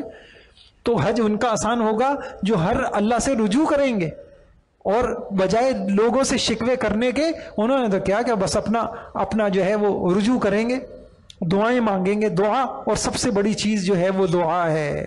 عمل کیا اور عمل کے بعد ہاتھ اٹھائے، اے اللہ ہم جا رہے ہیں اور یا اللہ یہ پریشانی ہے تو دور کر دے. پریشانی سے پہلے مانگیں. یہ کام کر لیں انشاءاللہ. اور پھر ایک کام کیا کر لیں کہ اللہ تعالیٰ نے اپنے نبی کو کہا مشورہ کرو، تجربے والوں سے پوچھ کے کرنا. آپ وہاں جائیں گے، میں انشاءاللہ اگلی نشست کے اندر بتاؤں گا عمرے کے اندر کہ تجربے والوں سے کیسے. اور پھر ایک چیز کیا ہے، اچھے رفیق سفر کا انتخاب. یہ بہت اہم بات ہے اور علماء نے اپنی کتابوں میں یہ بات لکھی ہے. دیکھیے، اچھا رفیق سفر ہوتا ہے میرے بھائیوں، یہ بڑی اللہ کی نعمت ہوتی. مجھے بخاری شریف کی روایت یاد آئی، حدیث میں آتا ہے کیسے لوگ تھے. حضرت علقمہ وہ شام جاتے ہیں، کہتے ہیں قدمت بالشام فصلیت رکعتین ثم قلت اللہم یسر لی جلیسا صالحا. میں شام گیا، ملک شام، میں نے وہاں 2 رکعت مسجد میں نماز پڑھی، پھر میں نے اللہ سے دعا کی اے اللہ مجھے اچھا ساتھی دے دے، میں اس سے کچھ دین سیکھوں. اچھا ساتھی میرے بھائیوں، اچھا ساتھی اگر آپ کو حج میں مل گیا، اچھا ساتھی مل گیا، مردوں کو مل گیا، خواتین کو مل گیا، آپ کا حج انشاءاللہ بہت اچھا ہو جائے. کیسا ساتھی؟ جب ہم سست ہو رہے ہوں وہ ہم کو چست کر دے، جب ہم بازار کی نیت کر رہے ہوں وہ حرم کی طرف جا رہا ہو، اس کو دیکھ کے ہمیں یہ ہو، جب ہم رات کو بستروں پہ سو رہے ہوں وہ کھڑا ہوا تہجد میں اللہ کے آگے رو رہا ہو، ہم غفلت میں ہوں وہ اللہ کی یادوں میں ہوں، اس کی طرح ہم جو ہے طواف کر رہے ہوں، اس کی طواف کا خشوع، اس کی دعاؤں کا رونا، اس کا اللہ کا ذکر کرنا، اس کے میٹھے بول، اس کے اچھے اخلاق، ایسا ساتھی وہ ہماری زندگیوں کو بدل دے گا. مشکل کچھ بھی نہیں ہے. اللہ تعالیٰ نے امت میں بڑی صفات رکھی ہیں. آپ جائیں، اگر ایسا کوئی بندہ نظر آ جائے کہ کند ہم جنس با ہم جنس پرواز، وہاں جا کے ایسا نہ ہو کہ بازار والے کے ساتھ جوڑی بنا دی، ایک دوسرے کو کہہ رہا ہے میں بھی جا رہا ہوں تم بھی چلو، میں بھی خریداری کر رہا ہوں تم بھی کرو. کوئی ایسا مل جائے، اللہ کرے کہ وہ اس کے عمل دیکھ کر آپ کو اپنے عمل تھوڑے نظر آئیں، آپ اس کے ساتھ ہو جائیے گا. آپ اس کو کہیے گا بھائی مجھے بھی ساتھ کر لیا کرو، مجھے بھی ساتھ رکھ لیا کرو. آپ دیکھیں گے کہ انشاءاللہ آپ کا حج بڑا قیمتی ہو جائے گا، بہت آسان ہو جائے گا. تو رفیق سفر آپ وہاں تلاش کر لیے گا. اگلی بات سفر کی یہ جو ضروریات ہیں اس کو ذرا غور سے دیکھ لیجئے گا. اس پہ عموماً حج کی تربیتی نشستوں میں بہت وقت لگایا جاتا ہے. میں زیادہ وقت نہیں لگاؤں گا لیکن انشاءاللہ بہت جامع باتیں آپ کو بتاؤں گا. سفری ضروریات، اہل و عیال کے اخراجات کا بندوبست کرنا، نقد رقم، ضروری کاغذات، صفائی ستھرائی کی اشیاء، پڑھنے لکھنے کے لیے کتابیں، کھانے پینے کی اشیاء، پہننے اوڑھنے کی اشیاء، سامان. اس کا ہم انشاءاللہ یہ جو گروپ بنائیں گے اس گروپ میں یہ پریزنٹیشن بھی اور بہت کچھ، یہ ریکارڈ کلاسیں بھی سب کچھ آپ کو دے دیں گے. اور اس گروپ میں ایک سامان ضرورت کے پرچہ ہے کیا؟ ہاں، یہ اس میں جو ضروریات کا پرچہ ہے جس میں ایک ایک بات، ایک ایک کاغذ تفصیل کے ساتھ الحمدللہ بہت منظم انداز میں ہم نے لکھ دیا ہے. چیک لسٹ ایک بن گئی ہے. آپ انشاءاللہ اس پرچے کے مطابق اپنے سارے سامان، اپنی اشیاء کو دیکھ لیں گے. امید ہے کہ آپ کی کوئی چیز رہے گی نہیں انشاءاللہ. ٹھیک ہے؟ اچھا، آگے ایک جسمانی تیاری ہے جو آپ نے ابھی کرنی ہے. حج بڑی مشقت ہے، اس میں بڑی مشقت چلنا پھرنا ہے. طواف کے لیے چلنا ہے، سعی کے لیے چلنا ہے، آپ کو ایک جگہ سے دوسری جگہ جانے کے لیے چلنا ہے. تو اگر آپ یہ چاہتے ہیں آپ کا حج اللہ تعالیٰ آسان کر دے، وہاں کوئی دقت پیش نہ آئے، تو اس میں ایک رائے دی جاتی ہے کہ روزانہ کم سے کم 3 کلومیٹر ابھی سے چلنا شروع کر دیں. چلیں، ایک چلنے کا مزاج بن جائے گا، عادت ہو جائے گی، انشاءاللہ حج آسان ہو جائے گا. اور آج کل کے اعتبار سے کچھ چیزیں ہیں اس کو آدمی سیکھ لے. یہ چونکہ ہر طرح کے لوگوں کو یہ لفٹ کا استعمال ہے، کچھ موبائل ایپ ہیں اور ان کا استعمال بھی جو ہے وہ آدمی سیکھ لے. تو اس میں یہ لکھا ہوا ہے، یہ انشاءاللہ آپ کو دیکھ لیے گا. پاکستانی وزارت حج کی موبائل ایپ ہے یا سعودیہ کی موبائل ایپ ہے، اور اسی طریقے سے مینا کے نقشے وغیرہ نکالنے کا، یہ چیزیں اگر تھوڑا سا سیکھ لے تو وہاں آسانی ہو جائے گی. اچھا جی، آگے چلیے. یہ بات بہت غور سے سنیے گا. میں نے آپ سے عرض کیا حج اس کا اچھا اور صحیح ہو سکتا ہے جو حج کو سیکھ کے جائے. سیکھنے کے کتنے طریقے ہیں؟ یہ 5 طریقے ہیں سیکھنے کے. سب سے پہلا طریقہ کیا ہے؟ یہ جو آپ بیٹھے ہوئے ہیں ماشاءاللہ حج کی کلاسوں کو لینا، یہ اس کا ایک طریقہ ہے. اللہ تعالیٰ نے آپ کو توفیق عطا فرمائی. اچھا، آپ ایک کام کر لیجئے گا، ایک مرتبہ نہیں، انہی کلاسوں کو یہ ریکارڈ آپ کو مل جائیں گی، آپ ان کلاسوں کو سنتے رہیں، آگے جو حج کے مسائل بھی آئیں گے. دوسرا طریقہ یہ ہے معتبر کتابوں کا بار بار مطالعہ کرنا. حج کے بہت سارے اعمال ہیں، طواف کی کیا غلطیاں ہیں، احرام میں کیا پابندیاں ہیں، اور سعی میں کیا ہیں، حلق میں کیا ہیں، وقت کیا ہے، آگے آپ دیکھیں گے کتنے مسائل ہیں. آپ نے اگر ایک مرتبہ بار بار اس کو ابھی سے پڑھا ہوا ہوگا تو انشاءاللہ آپ مانوس ہو جائیں گے. ہم آپ کو یہاں ایک سیٹ بھی ہم نے بنایا ہے، میں جس طریقے سے پڑھا رہا ہوں یہ سب اسی طریقے سے اس کتاب میں لکھا ہوا ہے. تو ایک سیٹ ہم نے بنایا ہے آپ کے لیے، تو وہ دیکھ لیجئے گا. تو یہ طریقہ دوسرا طریقہ ہوا. تیسرا طریقہ یہ ہے، بہت اہم بات عرض کر رہا ہوں، آپ نے یہاں حج کی کلاسوں میں سیکھ لیا، آپ نے کتابوں کا بار بار مطالعہ کر لیا. اب ایک کام آپ نے کرنا ہے، کیونکہ آپ کی نیت یہ ہے کہ میں ایسا حج کرنا چاہ رہا ہوں جو اللہ کو پسند آ جائے، حضور کی کوئی سنت چھوٹے نہیں. اب آپ نے پہلی مرتبہ جب یہ یہاں بھی پڑھ لیا، کتابوں میں پڑھ لیا، بہت سارا آپ کو ذہن میں آ گیا.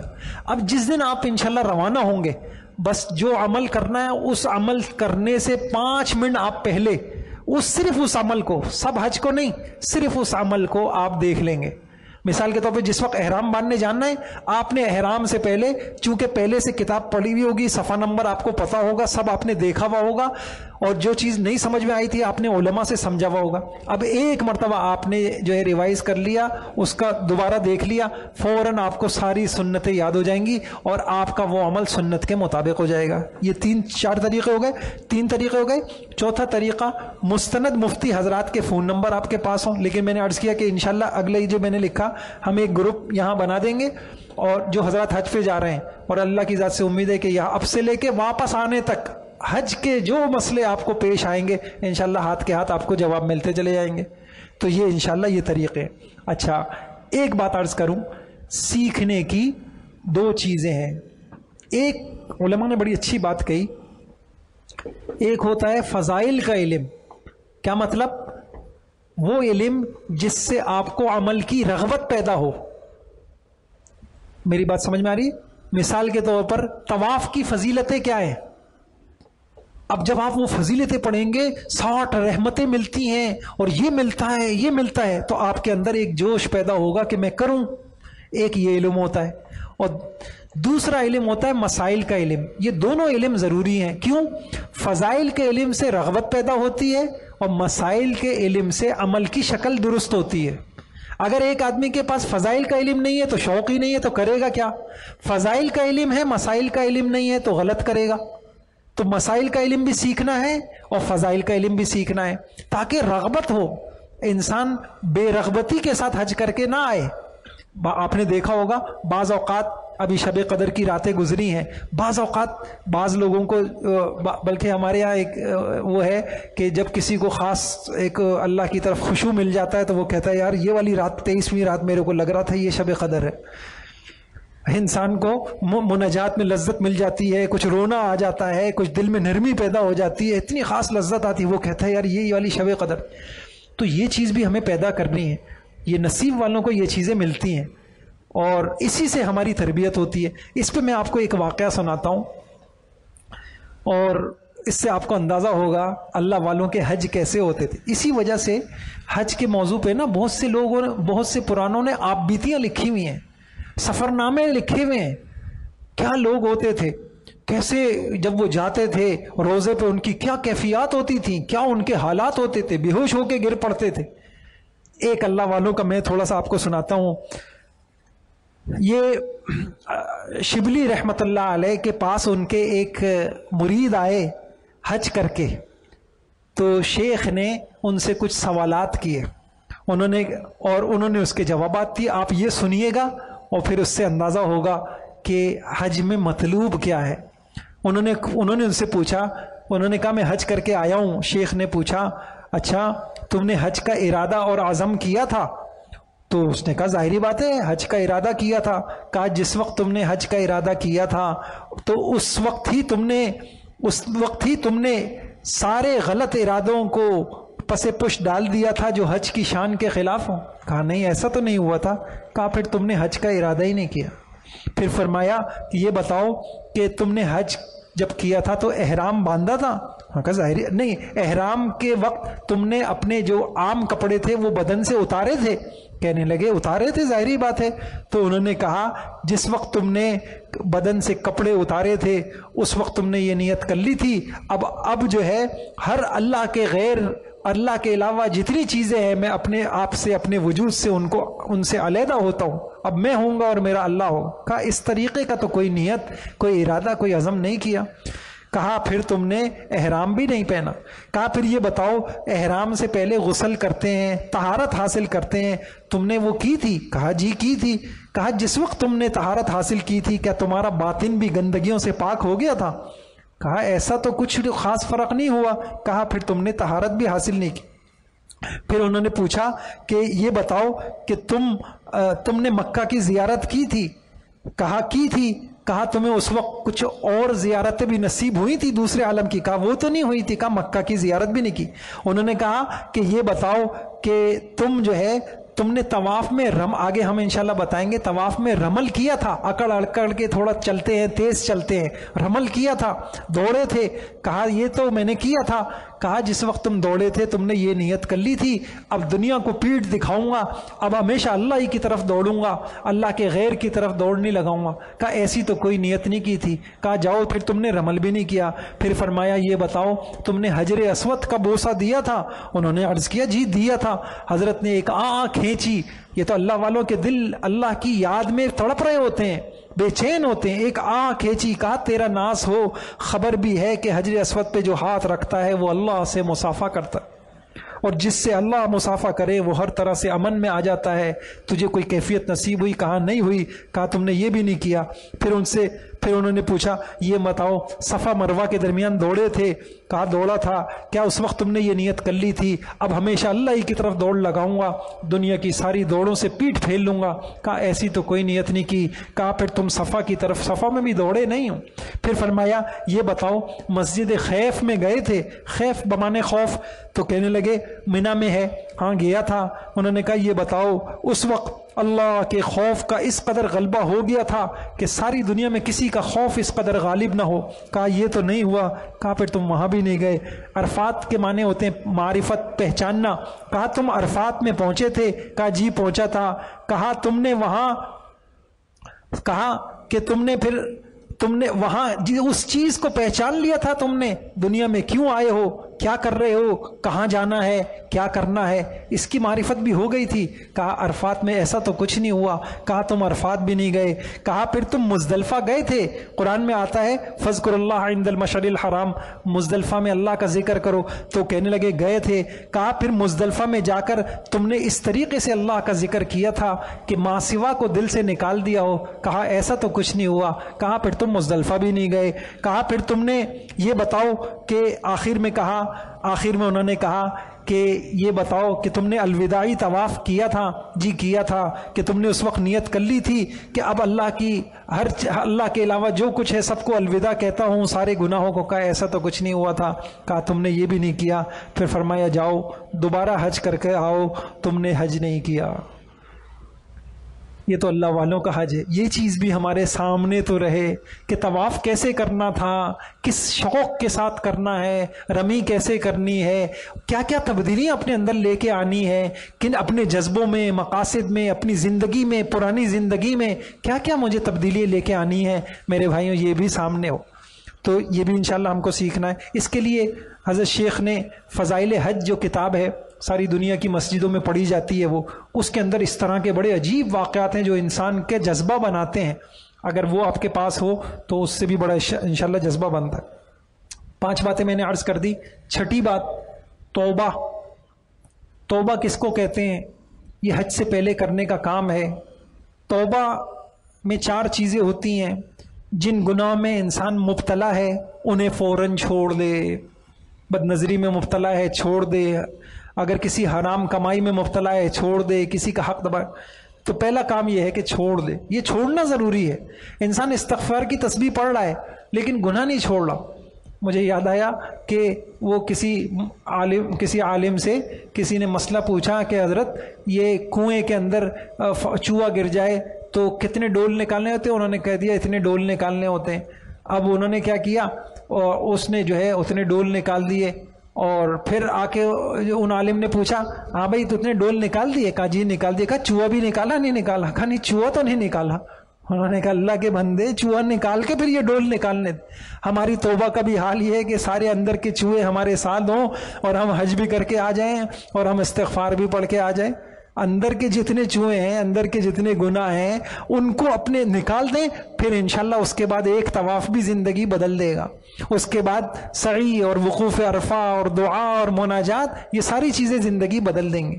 تو ایک کام یہ ہے، اور گزشتہ کے اوپر ندامت ہو، ہائے میں نے کیا، یا حسرتا علی ما فرطت فی جنب اللہ، ہائے میں نے اپنے کریم رب کے ساتھ کیا کیا، میں نے اتنے منعم کے ساتھ کیا کیا میں نے اپنی زندگی میں. ندامت ہو، بڑی غفلت میں زندگی گزری.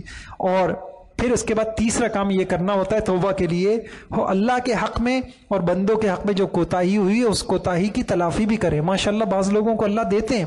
ابھی کچھ دنوں پہلے ایک صاحب آ گئے کہ جی وہ فلاں بہن کی میراث کا یہ مسئلہ تھا، یہ تھا، اتنی رقم دینی تھی، اب چونکہ حج پہ جا رہا ہوں تو میں سوچ رہا ہوں یہ سب دے دلا کے جاؤں. اب تک جو غفلت ہو گئی سو ہو گئی. ماشاءاللہ یہ کتنی بڑی اچھے جذبے ہیں.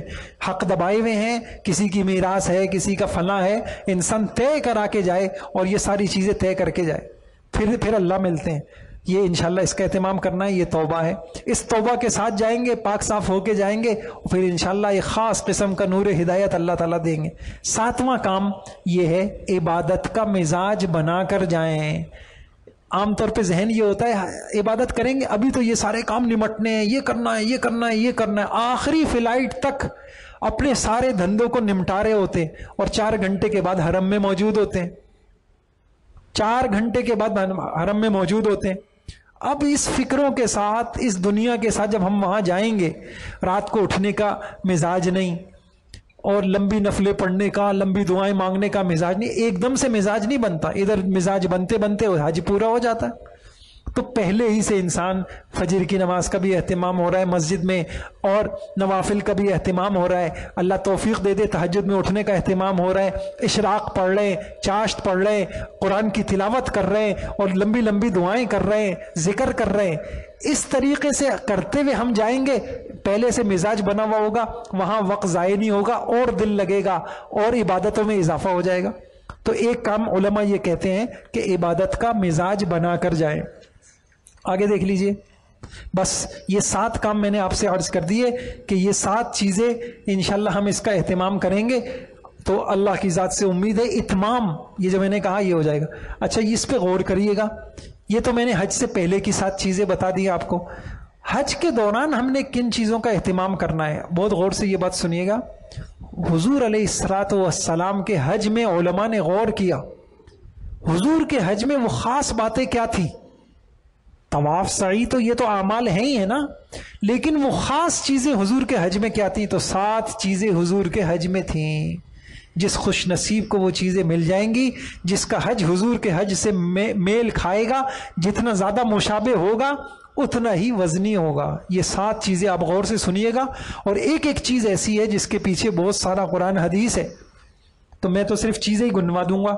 نمبر 1، سفر حج میں کثرت سے اللہ کا ذکر، کثرت سے دعائیں، کثرت سے مناجات. یہ مطلوب ہے کثرت سے. اب آپ دیکھیے قرآن میں کیا آتا ہے؟ وَاذْكُرُوا اللَّهَ فِي أَيَّامٍ مَّعْدُودَاتٍ فَإِذَا أَفَضْتُم مِّنْ عَرَفَاتٍ فَاذْكُرُوا اللَّهَ عِندَ الْمَشْعَرِ الْحَرَامِ. جب عرفات سے لوٹو خوب اللہ کا ذکر کرو. کہیں فَإِذَا قَضَيْتُم مَّنَاسِكَكُمْ فَاذْكُرُوا اللَّهَ كَذِكْرِكُمْ آبَاءَكُمْ أَوْ أَشَدَّ ذِكْرًا. جب تم حج پورا کر لو ایسے اپنے اللہ کو یاد کرو جیسے باپ دادا کو یاد کرتے، اس سے بھی زیادہ. بلکہ حضور کی ایک حدیث ہے، الصلاۃ بالبیت بمنزلۃ، یوں ہے الطواف بالبیت بمنزلۃ الصلاۃ. یہ جو بیت اللہ کا طواف ہے یہ بمنزل نماز ہے. اور نماز کے بارے میں کیا ہے؟ اقم الصلاۃ لذکری، نماز اللہ کی یاد کے لیے ہے. اور ایک حدیث میں تو حضور نے عجیب بات فرمائی، انما جعل الطواف بالبیت والسعی بین الصفا والمروہ ورمی الجمار لاقامت ذکر اللہ. یہ سارے عمل، طواف، ذکر، فلاں، یہ کس لیے ہے؟ یہ اللہ کی یاد کے لیے ہے. طواف وزنی کون سا ہے؟ جس میں اللہ کی یاد بہت زیادہ ہو. سعی وزنی کون سی ہے؟ جس میں اللہ کی یاد بہت. رمی جس میں اللہ کی یاد. وقوف عرفہ، مزدلفہ. تو بھائیوں یہ کام کرنا، خوب دل کے ساتھ اللہ کو یاد کرنا اور خوب اللہ تعالیٰ کا ذکر کرنا. ہم نے آپ کے لیے جو پیکٹ بنایا ہے، آج کم قسمتی سے مسلمانوں کو یہ بھی نہیں پتا ہوتا کہ حضور علیہ السلام کیا ذکر کیا کرتے تھے. تو ہم نے سارے قرآن حدیث کا خلاصہ اس میں دے دیا ہے. 2 کتابچے ہیں. ایک کتابچہ ہے وضو، نماز، اذان کے مسنون اذکار. تو بہت سارا ذکر آپ یہاں سے پڑھ لیں گے انشاءاللہ. اذان کے بعد کیا جواب دینا ہے، کیا کیا مسنون اعمال کرنے ہیں، وضو کے بعد کیا کرنے ہیں، نمازوں کے بعد کیا کرنے ہیں. اچھا، دوسرا ایک کتابچہ ہے صبح شام کے مسنون اذکار.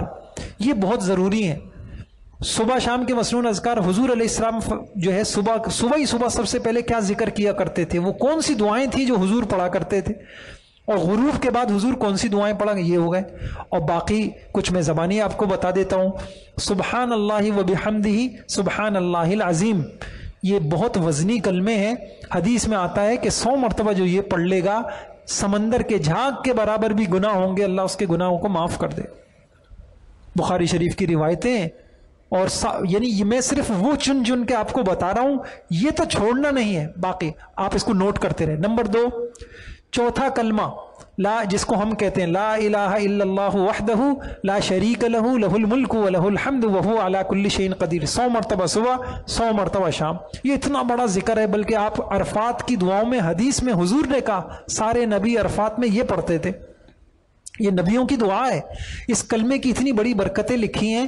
جو صبح پڑھ لے گا وہ کسی شر میں، شیطان کے شر میں، کسی اور شر میں وہ مبتلا نہیں ہوگا. اللہ اس کی حفاظت کریں گے. اچھا، یہ چوتھا کلمہ ہے. تیسرا کلمہ یہ ساری اللہ تعالیٰ کی صفات کا خلاصہ ہے. سبحان اللہ والحمد للہ ولا الہ الا اللہ واللہ اکبر. 100 مرتبہ صبح، 100 مرتبہ. پھر درود شریف اللہم صلی علی سیدنا محمد، کوئی سا بھی 100 مرتبہ کم از کم صبح، 100 مرتبہ شام. پھر ایک کلمہ لا الہ الا اللہ. آپ نیت کریں انشاءاللہ یہ ساری چیزیں آپ کے پاس لکھی ہوئی ہوں گی نا، یار مجھے یہ بھی کرنا ہے، یہ بھی کرنا ہے. جب کرنے کے کام بہت ہوں گے، اللہ خود بخود نہ کرنے کے کاموں سے بچا لیں گے. بھائی ابھی میں فضول، اب ناشتے کے بعد بیٹھے ہوئے گھنٹوں تبصرے ہو رہے ہوں گے، بیٹھے ہوئے مینا کے اندر بیٹھے ہوئے ہیں، تھوڑی سا ذکر کر لیا، دعائیں ہو گئی، گروپ لیڈر نے دعائیں کرا دی، اس کے بعد بیٹھے کہ سیاست پہ گپے ہو رہی ہیں. کچھ بھی نہیں ملے گا. اب کیا کرنا ہے آپ کے پاس؟ یہ ہو بھائی مجھے تو ابھی یہ بھی باقی ہے، یہ بھی. اب لا الہ الا اللہ یہ ایسا کلمہ ہے جو انسان کے دل کو بدل دیتا ہے. قرآن میں آتا ہے یثبت اللہ الذین آمنوا بالقول الثابت فی الحیات الدنیا وفی الآخرہ. جو اس کلمے کو کثرت سے پڑھے گا، دنیا میں بھی اللہ اس کو دین پہ جمائیں گے، اور قبر میں جب منکر نکیر سوال کریں گے، اس کلمے کی برکت سے اللہ اس کو جواب دے دیں. اب لا الہ الا اللہ اگر کوئی شخص نیت کر لے، کتنی دیر لگتی ہے؟ آپ مجھے بتائیے.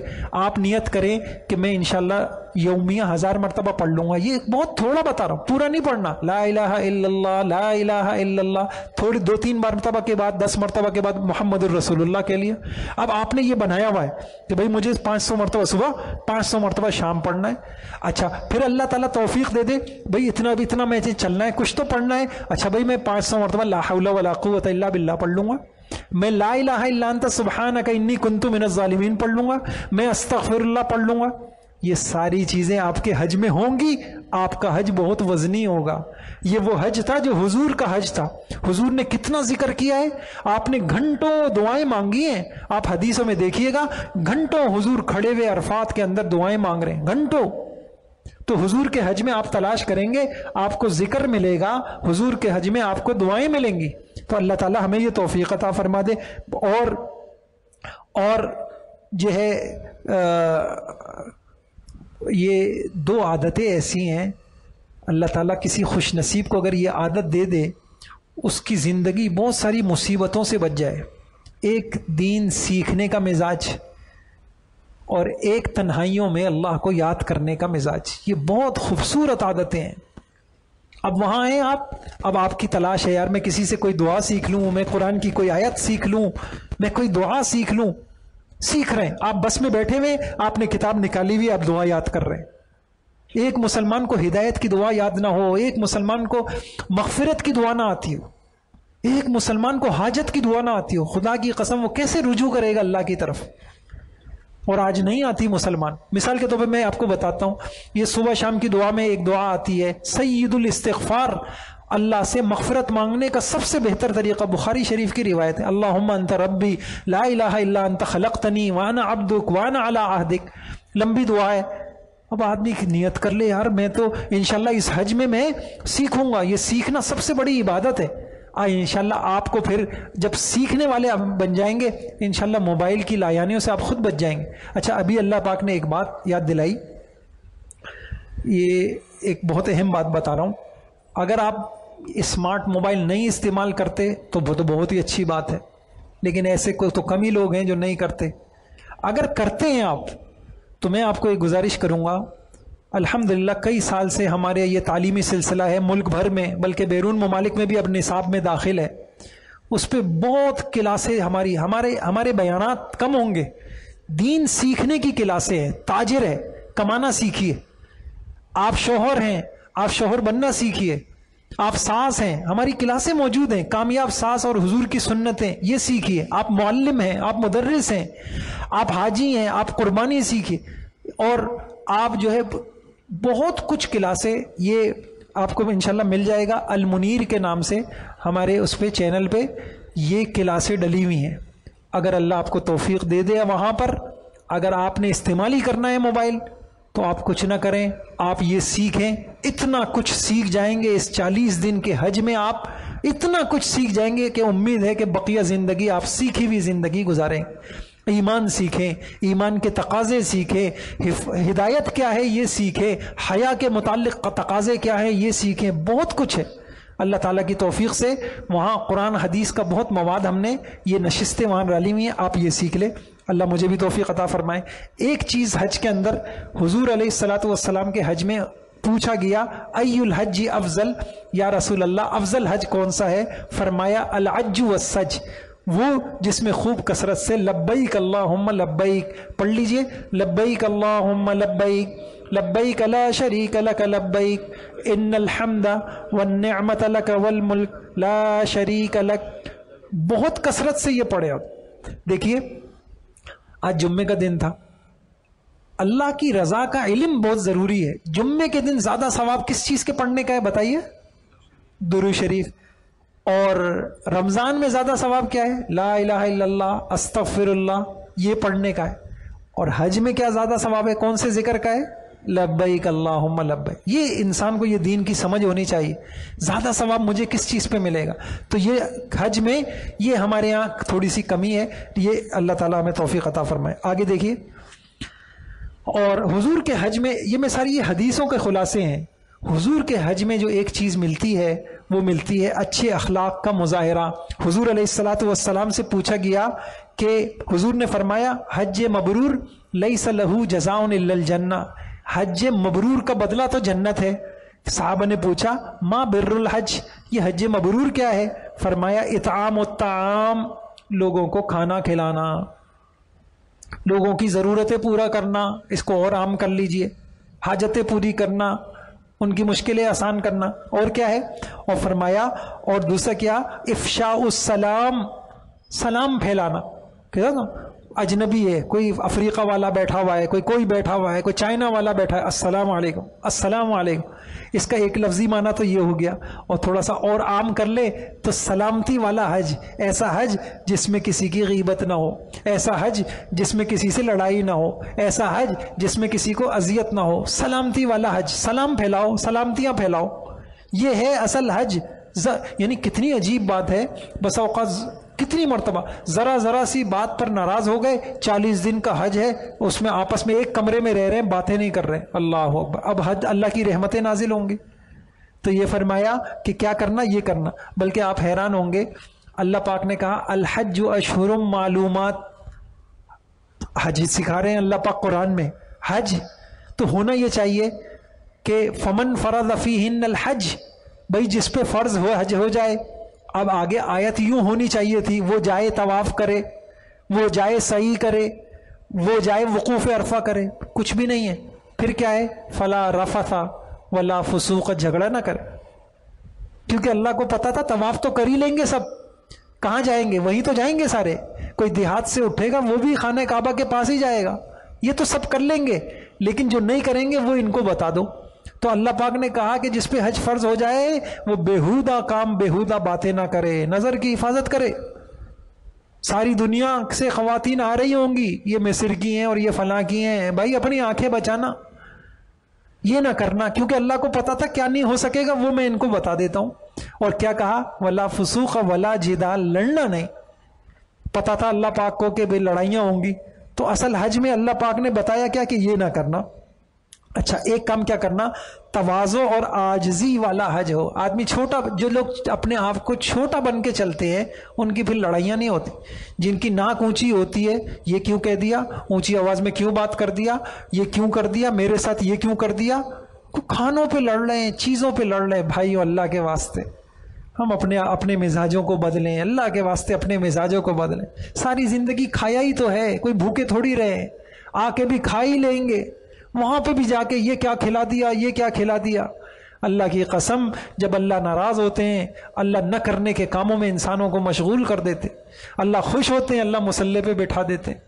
اللہ خوش ہوتے ہیں, اللہ ناراض ہو جائے نا, حرم میں جا کے بھی وہ بازاروں میں پھینک دیں گے اللہ پاک. وہیں جاؤ, وہیں جا کے ہوٹلوں میں لڑتے رہو, اس قابل نہیں ہو. اور انسان سوچ رہا ہوگا میں حج کر کے آ رہا ہوں, میں تو حج کر کے, تو نیت کر کے جائیں. انشاءاللہ پورے حج میں شکوے نہیں کرنا, بس جو قسمت میں لکھا ہے وہ ہو گیا, جو مل گیا مل گیا. غلطی کی, جس نے غلطی کی بھگتے گا. ہم انشاءاللہ کسی سے شکوے نہیں کریں گے, طے کرتے ہیں نا انشاءاللہ. یہ بس آپ یہ کر کے زبان کو بند رکھنا, جسے آ گیا اس کی زندگی آسان ہو گئی. میں آپ کو کیا بتاؤں, آپ قرآن میں غور کریں گے اللہ نے اپنے نبی کو سکھایا, اعرض عن الجاہلین, اعرض عن الجاہلین, صرف نظر کرنا, دیکھی اندیکھی کرنا, سنی انسنی کرنا, انجان بن جانا, منہ پھیر لینا. اور یہ ہے کہ الجھنا, یہ دل, میں ایک بات آپ سے عرض کروں, یہ جو الجھنا ہے نا, اس سے دل بہت کالا ہوتا ہے. یہ جو بحث کرتے ہیں نا ہم, اس سے دل کالا ہوتا ہے.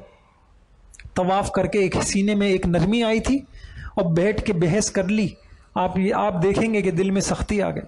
تو انشاءاللہ ہم نے اس کا بھی اہتمام کرنا ہے, خادم بن کے جانا ہے. پہلے سے ذہن میں یہ ہو کہ انشاءاللہ اللہ نے توفیق دی, اللہ نے مجھے توفیق دی, میں حاجیوں کی خدمت کروں. بعضوں کے نصیب بڑے اونچے ہوتے ہیں, اللہ نے ان کا مزاج ایسا بنایا ہوتا ہے, ان کو کھلا کے خوش ہو رہے ہیں, آخر میں کھا رہے ہیں سادہ سیدھا, پلا کے خوش ہو رہے ہیں. اور بعض جو ہے وہ پہلے سے یہ نیت کر کے جاتے ہیں کہ بھائی مجھے سب آرام پہنچائیں گے, تو پھر وہ لڑائیاں ہوں گی. اور ایک خاص بات, جو گروپ لیڈر ہوگا یا امیر ہوگا اس کی اطاعت کرنا, یہ بھی حضور کے حج سے ہمیں یہ باتیں پتہ چلتی ہیں. بخاری شریف کی ایک روایت آپ کو سناتا ہوں.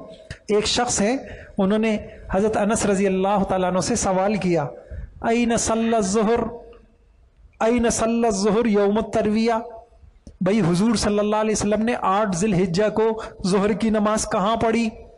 حضرت انس رضی اللہ عنہ نے فرمایا کہ بمنا. اچھا, فَأَيْنَ صَلَّى الظُّهْرَ يَوْمَ النَّفَرِ قَالَ بِالْأَفْتَحِ, وہ سمجھ گئے صحابی کہ ماشاءاللہ یہ آدمی. پھر کیا فرمایا؟ افعل کما یفعل امراؤک, بھائی ٹھیک ہے یہ سنتیں ہیں, سنتوں کا بڑا اجر ہے, لیکن دیکھو لڑنا نہیں, جو تمہارا امیر کہے تم وہی کر لینا. افعل کما یفعل امراؤک. اب یہاں سے آپ انشاءاللہ کل جب آپ نشستوں میں آپ سنتیں سیکھیں گے, طواف کی یہ سنت, سعی کی یہ سنت, لیکن وہاں جا کے کچھ آپ کو اجتماعی طور پر آپ کو کچھ چیزوں کو آگے پیچھے کرنا پڑے گا. ٹھیک ہے انشاءاللہ. تو اس میں ہم یہ نیت کریں, اب گروپ اس نے کہہ دیا بھائی آپ نے اس کمرے میں ٹھہرنا ہے, نہیں بھائی مجھے یہ کمرہ سوٹ نہیں کرتا, یہ کیا ہے, یوں کیوں ہے, تو حضور نے کہا افعل کمایا, اپنے حج جو ہے برباد نہیں کرنا, امیر کی اطاعت کرنا ہے اور ساتھیوں کے ساتھ رویہ اچھا کرنا ہے, بس انشاءاللہ حج بہت قیمتی ہو جائے گا, چاہے آپ نے بہت ساری عبادتیں نہیں کی. 2 کام کر لیں, امیر کی اطاعت کرنی ہے, ذمہ دار کی اطاعت کرنی ہے, گروپ لیڈر نے جو طے کر دیا اجتماعی طور پر اتنے بجے جائیں گے, اب لڑ لیں کہ نہیں بھائی نہیں اس وقت تو ہمارے سونے کا وقت ہے, نہیں آپ یہ وقت بدل لیں, نہیں آپ یہ یوں کر لیں, یہ نہیں کرنا انشاءاللہ. اور دوسرا کام میں نے عرض کر دیا. اور چوتھی چیز جو ہمیں حضور علیہ الصلوۃ والسلام کے حج میں ملتی ہے، چوتھی چیز ہمیں ملتی ہے، سفر حج میں تمام اعمال سکون کے ساتھ، وقار کے ساتھ اور جلد بازی سے بچنا. بخاری شریف کی روایت ہے کہ حضرت ابن عباس رضی اللہ عنہ فرماتے ہیں حضور صلی اللہ علیہ وسلم عرفہ کے دن چلے.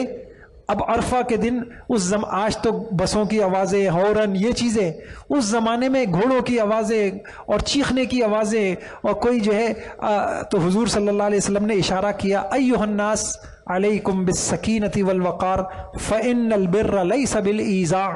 اے لوگوں سکون کے ساتھ، وقار کے ساتھ، جلدی مت مچاؤ. یہ جلدی مچانا یہ کوئی حج کی نیکی نہیں ہے. پھر بخاری شریف کے اندر روایت ہے آپ مزدلفہ سے چلے تو وعلیہ السکینہ وامرہم بالسکینہ، خود بھی بڑے پرسکون وقار کے ساتھ حضور صلی اللہ علیہ وسلم سفر کر رہے تھے اور صحابہ کو بھی کہہ رہے تھے کہ بھائی سکینہ کے ساتھ. اب دیکھیے حج میں قطاروں کے اندر لگنا ہے، انتظار گاہوں کے اندر لگنا ہے، بسوں کے اندر چڑھنا ہے، ان سب میں جو خراب ہوگا معاملہ کہاں ہوگا؟ جلد بازی کی وجہ سے خراب ہو. انسان جو ہے اگر یہ طے کر لے جلد بازی نہیں کرنی تو سفر حج بہت اور میں نے آپ کو حضور کی سیرت سے بتا دیا کہ حضور کی سیرت کے اندر یہی تھا کہ لوگوں ایسا آج حضور ہوتے حج سکھاتے یہی باتیں کہتے، اے لوگوں سکون کے ساتھ، وقار کے ساتھ، جلد بازی نہ کرو. اللہ توفیق عطا فرمائے. پانچواں کام، بہت اہم کام، ہم کہاں جا رہے ہیں؟ ہم کہاں جا رہے ہیں؟ مقدس مقامات ہیں، بہت مقدس مقامات ہیں، ان کے الگ الگ احکام ہیں. ادب کرنا ہے، بے ادبی سے بچنا ہے. ہمارے اکابر آج کے زمانے میں جو بڑا مسئلہ ہو گیا ہے انسان کے اندر، ادب نہیں ہے. حضور کے روزے پہ شور ہو رہا ہے. یعنی آپ مجھے بتائیے پہلے زمانے میں تصور نہیں ہوتا تھا، پہلے زمانے میں روزے پہ پہنچتے تھے آنکھوں سے آنسوؤں کی لڑیاں بہ رہی ہوتی تھیں، خاموشی، اور ایک انسان جو ہے کانپ رہا ہوتا تھا. یعنی کتنے حضرت شیخ الحدیث جن کی فضائل اعمال پڑھی جاتی ہے، ساری زندگی وہ سامنے سے سلام نہیں پیش کرتے تھے، ہمت ہی نہیں ہوتی تھی. اتنی بے وفائیاں ہم لوگوں نے حضور کے ساتھ کی ہیں، ہم کیسے حضور کے سامنے اپنا چہرہ لے کے جائیں؟ وہ پائنتی کی طرف جا کے بیٹھ کے سلام، پیر کی طرف جو وہاں سے سلام پیش کیا کرتے. مفتی اعظم پاکستان مفتی شفیع صاحب رحمۃ اللہ علیہ کے واقعہ لکھا ہے، وہاں روزے کے سامنے ایک ستون ہے تو لوگ یہاں سے گزر رہے ہوتے ہیں، وہ نہیں، وہ ستون کے پیچھے کھڑے ہو کے سلام پیش کرتے تھے. ہمت ہی نہیں ہوتی تھی آگے کیسے جاؤں. اور وہاں آگے جا کے کوئی جالی کے اندر جھانک کے دیکھ رہا ہے اور کوئی جو ہے نا وہ اپنی تصویر بنا رہا ہے. کیا ہو گیا بھائیوں؟ کس ہستی کے سامنے ہم کھڑے؟ انسان گناہ، یعنی انسان بے ادبی تو بہت بڑی خطرناک ترین چیز ہوتی. تو انشاءاللہ ہم یہ نیت کر کے جائیں کہ ہم انشاءاللہ ادب کے ساتھ، احترام کے ساتھ، خاموشی کے ساتھ انشاءاللہ ہم گزر. اس میں بہت سخت وعیدیں بھی ہیں. مجھے ایک روایت ملی حدیث کی کتابوں میں ہے کہ جب میری امت حرم کی تعظیم چھوڑ دے گی تو اس امت سے اللہ کی حفاظت اٹھ جائے گی. آج دیکھ رہے ہیں آپ، جب حرمین کے اندر شور شغب ہونا شروع ہو جائے گا، ادب ختم ہو جائے گا. یعنی کئی مرتبہ وہاں حرم کے ائمہ بیچارے کہتے ہیں ایسا اب منظر بن گیا ہے جیسے کوئی پکنک پوائنٹ بن گیا، قہقے بھی لگ رہے ہیں اور اکٹھے بیٹھ کے کوئی سیلفیاں بھی ہو رہی ہیں، جیسے کوئی پہلے جو منظر کبھی پارکوں اور ہوٹلوں میں ہوا کرتے تھے وہ منظر اب حرمین کے اندر ہو رہے ہیں. تو حدیث میں آیا تھا جب میری امت سے حرمین کا ادب اٹھ جائے گا تو پھر ان کی بربادی ہوگی. تو انشاءاللہ ہم یہاں سے جو جا رہے ہیں انشاءاللہ ہم ان چیزوں سے بچیں گے اور انشاءاللہ دوسروں کو بھی بچانے کی کوشش کریں گے. حرم میں گناہوں کا ارادے پر بھی بہت سخت سزا ہے.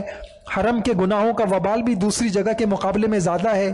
حدود یعنی آپ دیکھیں کتنی مقدس جگہ ہے، اللہ تعالیٰ نے وہاں کا حکم کیا دیا ہے، آپ خاص وردی کے اندر وہاں جا سکتے ہیں، آپ کپڑے بھی عام نہیں پہن کے جا سکتے ورنہ دم لازم آئے گا. یہ احکام ہے. بہرحال تو یہ دیکھ لیجیے آپ، یہ پڑھ لیجیے. گناہوں سے پرہیز کرنا ہے. آگے چلیے. اس میں ایک خاص گناہ، وہ خطرناک ترین گناہ اور سب کچھ چھن جانے والا گناہ، وہ آنکھوں کا غلط استعمال ہے. میں ایک حدیث کے مضمون میرے ذہن میں آ رہا تھا، پھر میں تلاش کی، وہ الحمدللہ مجھے مل گئی، آپ کو سناتا ہوں. عرفے کا دن تھا، حضور صلی اللہ علیہ وسلم نے اپنی سواری کے اوپر حضرت فضل ابن عباس کو بٹھایا ہوا تھا. ایک خاتون، ایک لڑکی مسئلہ پوچھنے آئی انہوں نے مسئلہ پوچھا، حضرت فضل ان کو دیکھنے لگے، حضور نے ان کا چہرہ پھیر دیا، بد نظری سے بچایا، اور پھر آگے جو لفظ کہے وہ سننے کے قابل ہے۔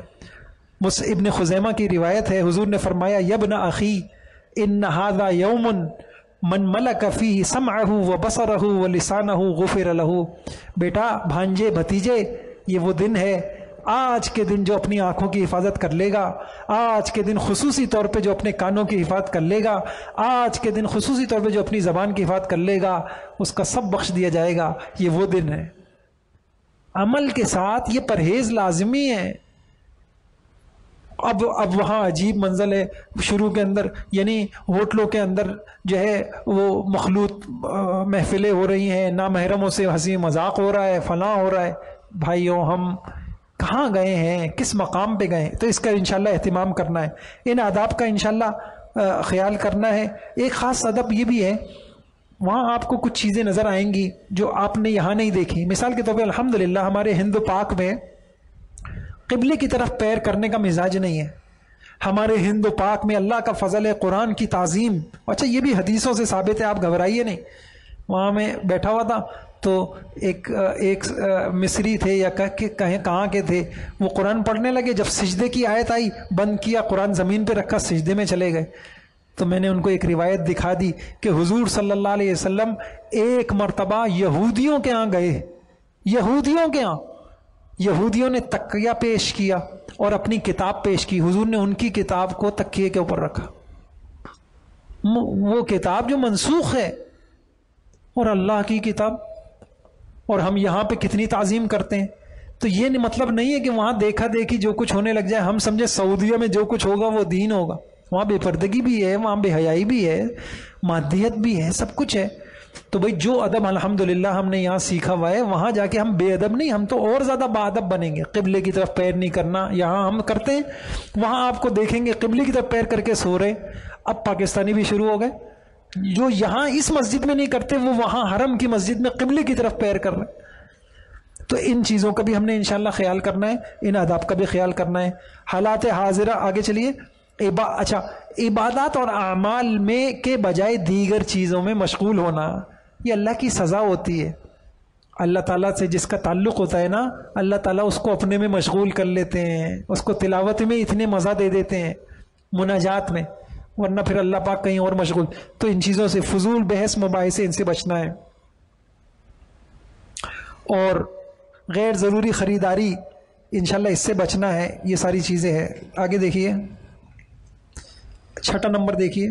ہاں، میں نے آپ کو 7 چیزیں بتانی تھیں جو حضور کے حج میں تھیں۔ 7ویں چیز، ہر عمل سنت کے مطابق کر رہا، یعنی آپ کو یہ جستجو ہو احرام میں سنتیں کتنی ہیں، میں اس طریقے سے احرام باندھوں کوئی سنت نہ چھوٹ جائے۔ اصل جو عمل میں وزن آئے گا وہ سنتوں کا آئے گا، یعنی حضور کا بتایا ہوا طریقہ۔ طواف کی سنتیں کیا ہیں، سعی کی سنتیں کیا ہیں، یعنی کسی اللہ والے نے بڑی اچھی بات کہی، صحابہ سنتوں کو سیکھتے تھے اور عمل کی نیت سے۔ ہمیں پتہ چل جائے نا یہ چیز سنت ہے تو ہم اس کو چھوڑنے کی نیت سے ہم کیا کہتے ہیں، ہم کہتے ہیں سنت ہی تو ہے، کوئی فرض تھوڑی ہے۔ تو بھائی وہی ہوگا سنت۔ حتی الامکان انشاءاللہ اس کی کوشش کرنی ہے کہ میرے حج کا ہر عمل سنت کے مطابق ہو۔ آگے چلیے،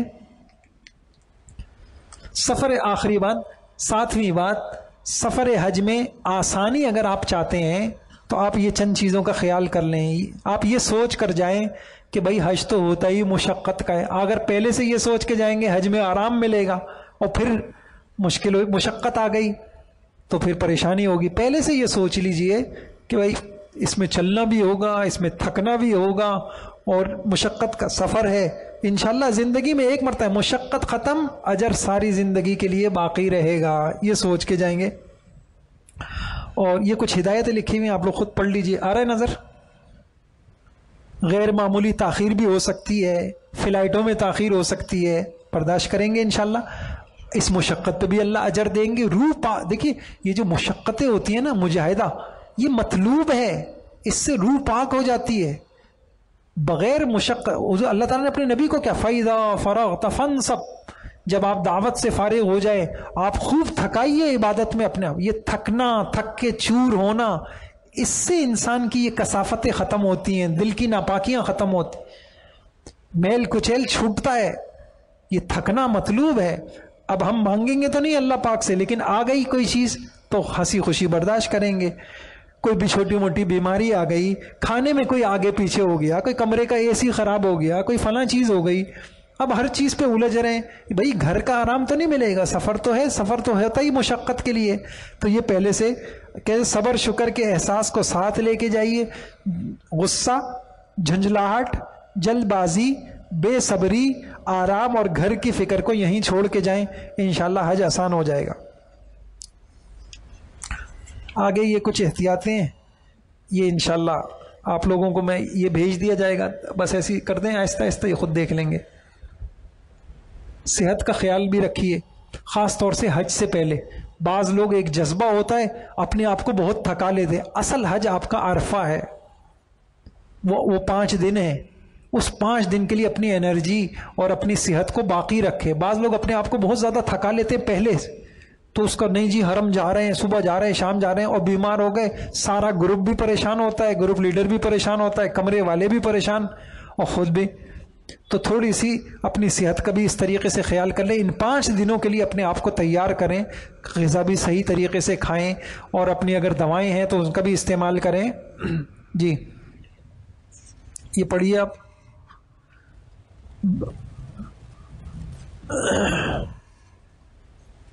آگے چلیں. جی یہ کچھ احتیاطی تدابیر ہیں، جلدی جلدی کر لیں. ہاں چلیے یہ بھیج بھی دیں گے، آپ لوگ خود پڑھ لیجیے گا انشاءاللہ. بس اللہ تعالیٰ عمل کی توفیق عطا فرما دے. ایک گزارش تو یہ کہ آپ مجھے بھی جزاک اللہ کہیں، یہ مزاج ہونا چاہیے، ٹھیک ہے انشاءاللہ. ہاں یہ اللہ تعالیٰ ہمیں توفیق عطا فرمائے، جو ہماری آخرت کی منزلیں جو لوگ بھی ہماری آسان کریں، ہمیں اللہ تک پہنچائیں. پیسہ کچھ نہیں ہوتا، یہ چیزیں ہوتی، دین کی رہبری. تو یہ مزاج ہو، جن سے بھی ہم دین سیکھیں تو ہم ان کو اپنا محسن سمجھیں، اپنا استاد سمجھیں، ان کا ادب کریں. اس سے اللہ عمل کی توفیق دیتے. اللہ عمل کی توفیق عطا فرمائے. دعا ہے اللہ تعالیٰ آپ کے حج کو بھی آسان بھی فرمائے اور قبول بھی فرمائے. آپ سب کو اللہ تعالیٰ حج مبرور نصیب فرمائے. اور یہ جو 2 مطالبے ہم نے پڑھے ہیں، اخلاص اور اتمام، اللہ کی رضا اور کامل، اللہ تعالیٰ آپ سب کو ایسا حج نصیب فرمائے. آپ میں سے جو بیمار ہیں اللہ تعالیٰ ان کے ساتھ آسانی کا معاملہ فرمائے، صحت عطا فرمائے، ہر طرح کی ناگواری سے اور ہر طرح کی حادثات سے، بلاؤں سے اللہ تعالیٰ پوری حفاظت فرمائے. آج کی یہ کلاس انشاءاللہ یوں سمجھی، اب میں آگے یہ چیزوں کو دہراؤں گا نہیں. عموماً ان چیزوں کو ساتھ لوگ بیان کرتے ہیں. طواف میں کچھ باتیں سمجھا دیں فلاں، میں نے ان کو منظم انداز میں آپ کو پہلے سے ہی سمجھا دیں. اب انشاءاللہ ہم حج کا طریقہ سیکھیں گے. کل کی نشست میں ہم ہر حج میں عمرہ کیا جاتا ہے، حج کی قسمیں اور عمرہ سیکھ لیں گے، اور پرسوں کی نشست میں حج کا طریقہ سیکھ لیں گے. اور ایک بات عرض کروں کہ ہمارا یہاں سیکھنے کا ایک مختلف طریقہ ہے. سارا میں نہیں بولوں گا، آج تو سارا میں بولا، کل میں آپ سے بھی بلواؤں گا. اور امید ہے کہ جب آپ اٹھیں گے آپ کو پورا حج انشاءاللہ یاد ہو جائے گا.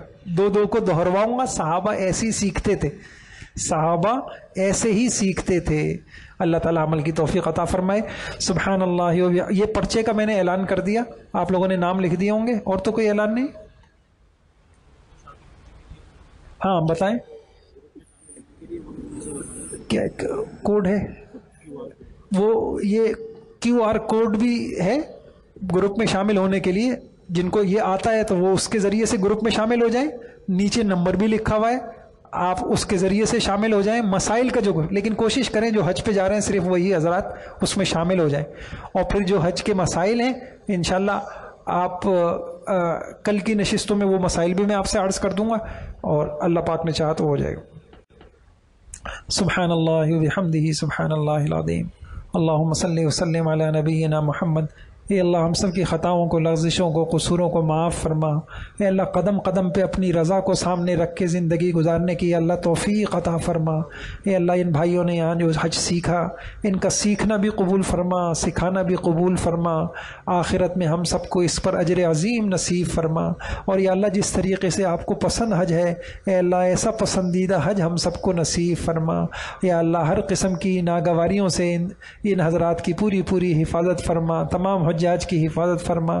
ان میں بہت سے کمزور بھی ہوں گے اور بیمار بھی ہوں گے، پریشان بھی ہوں گے، سب کی پریشانیوں کو یا اللہ دور فرما، قدم قدم پہ رہبری فرما، ہماری مدد فرما، ہماری نصرت فرما۔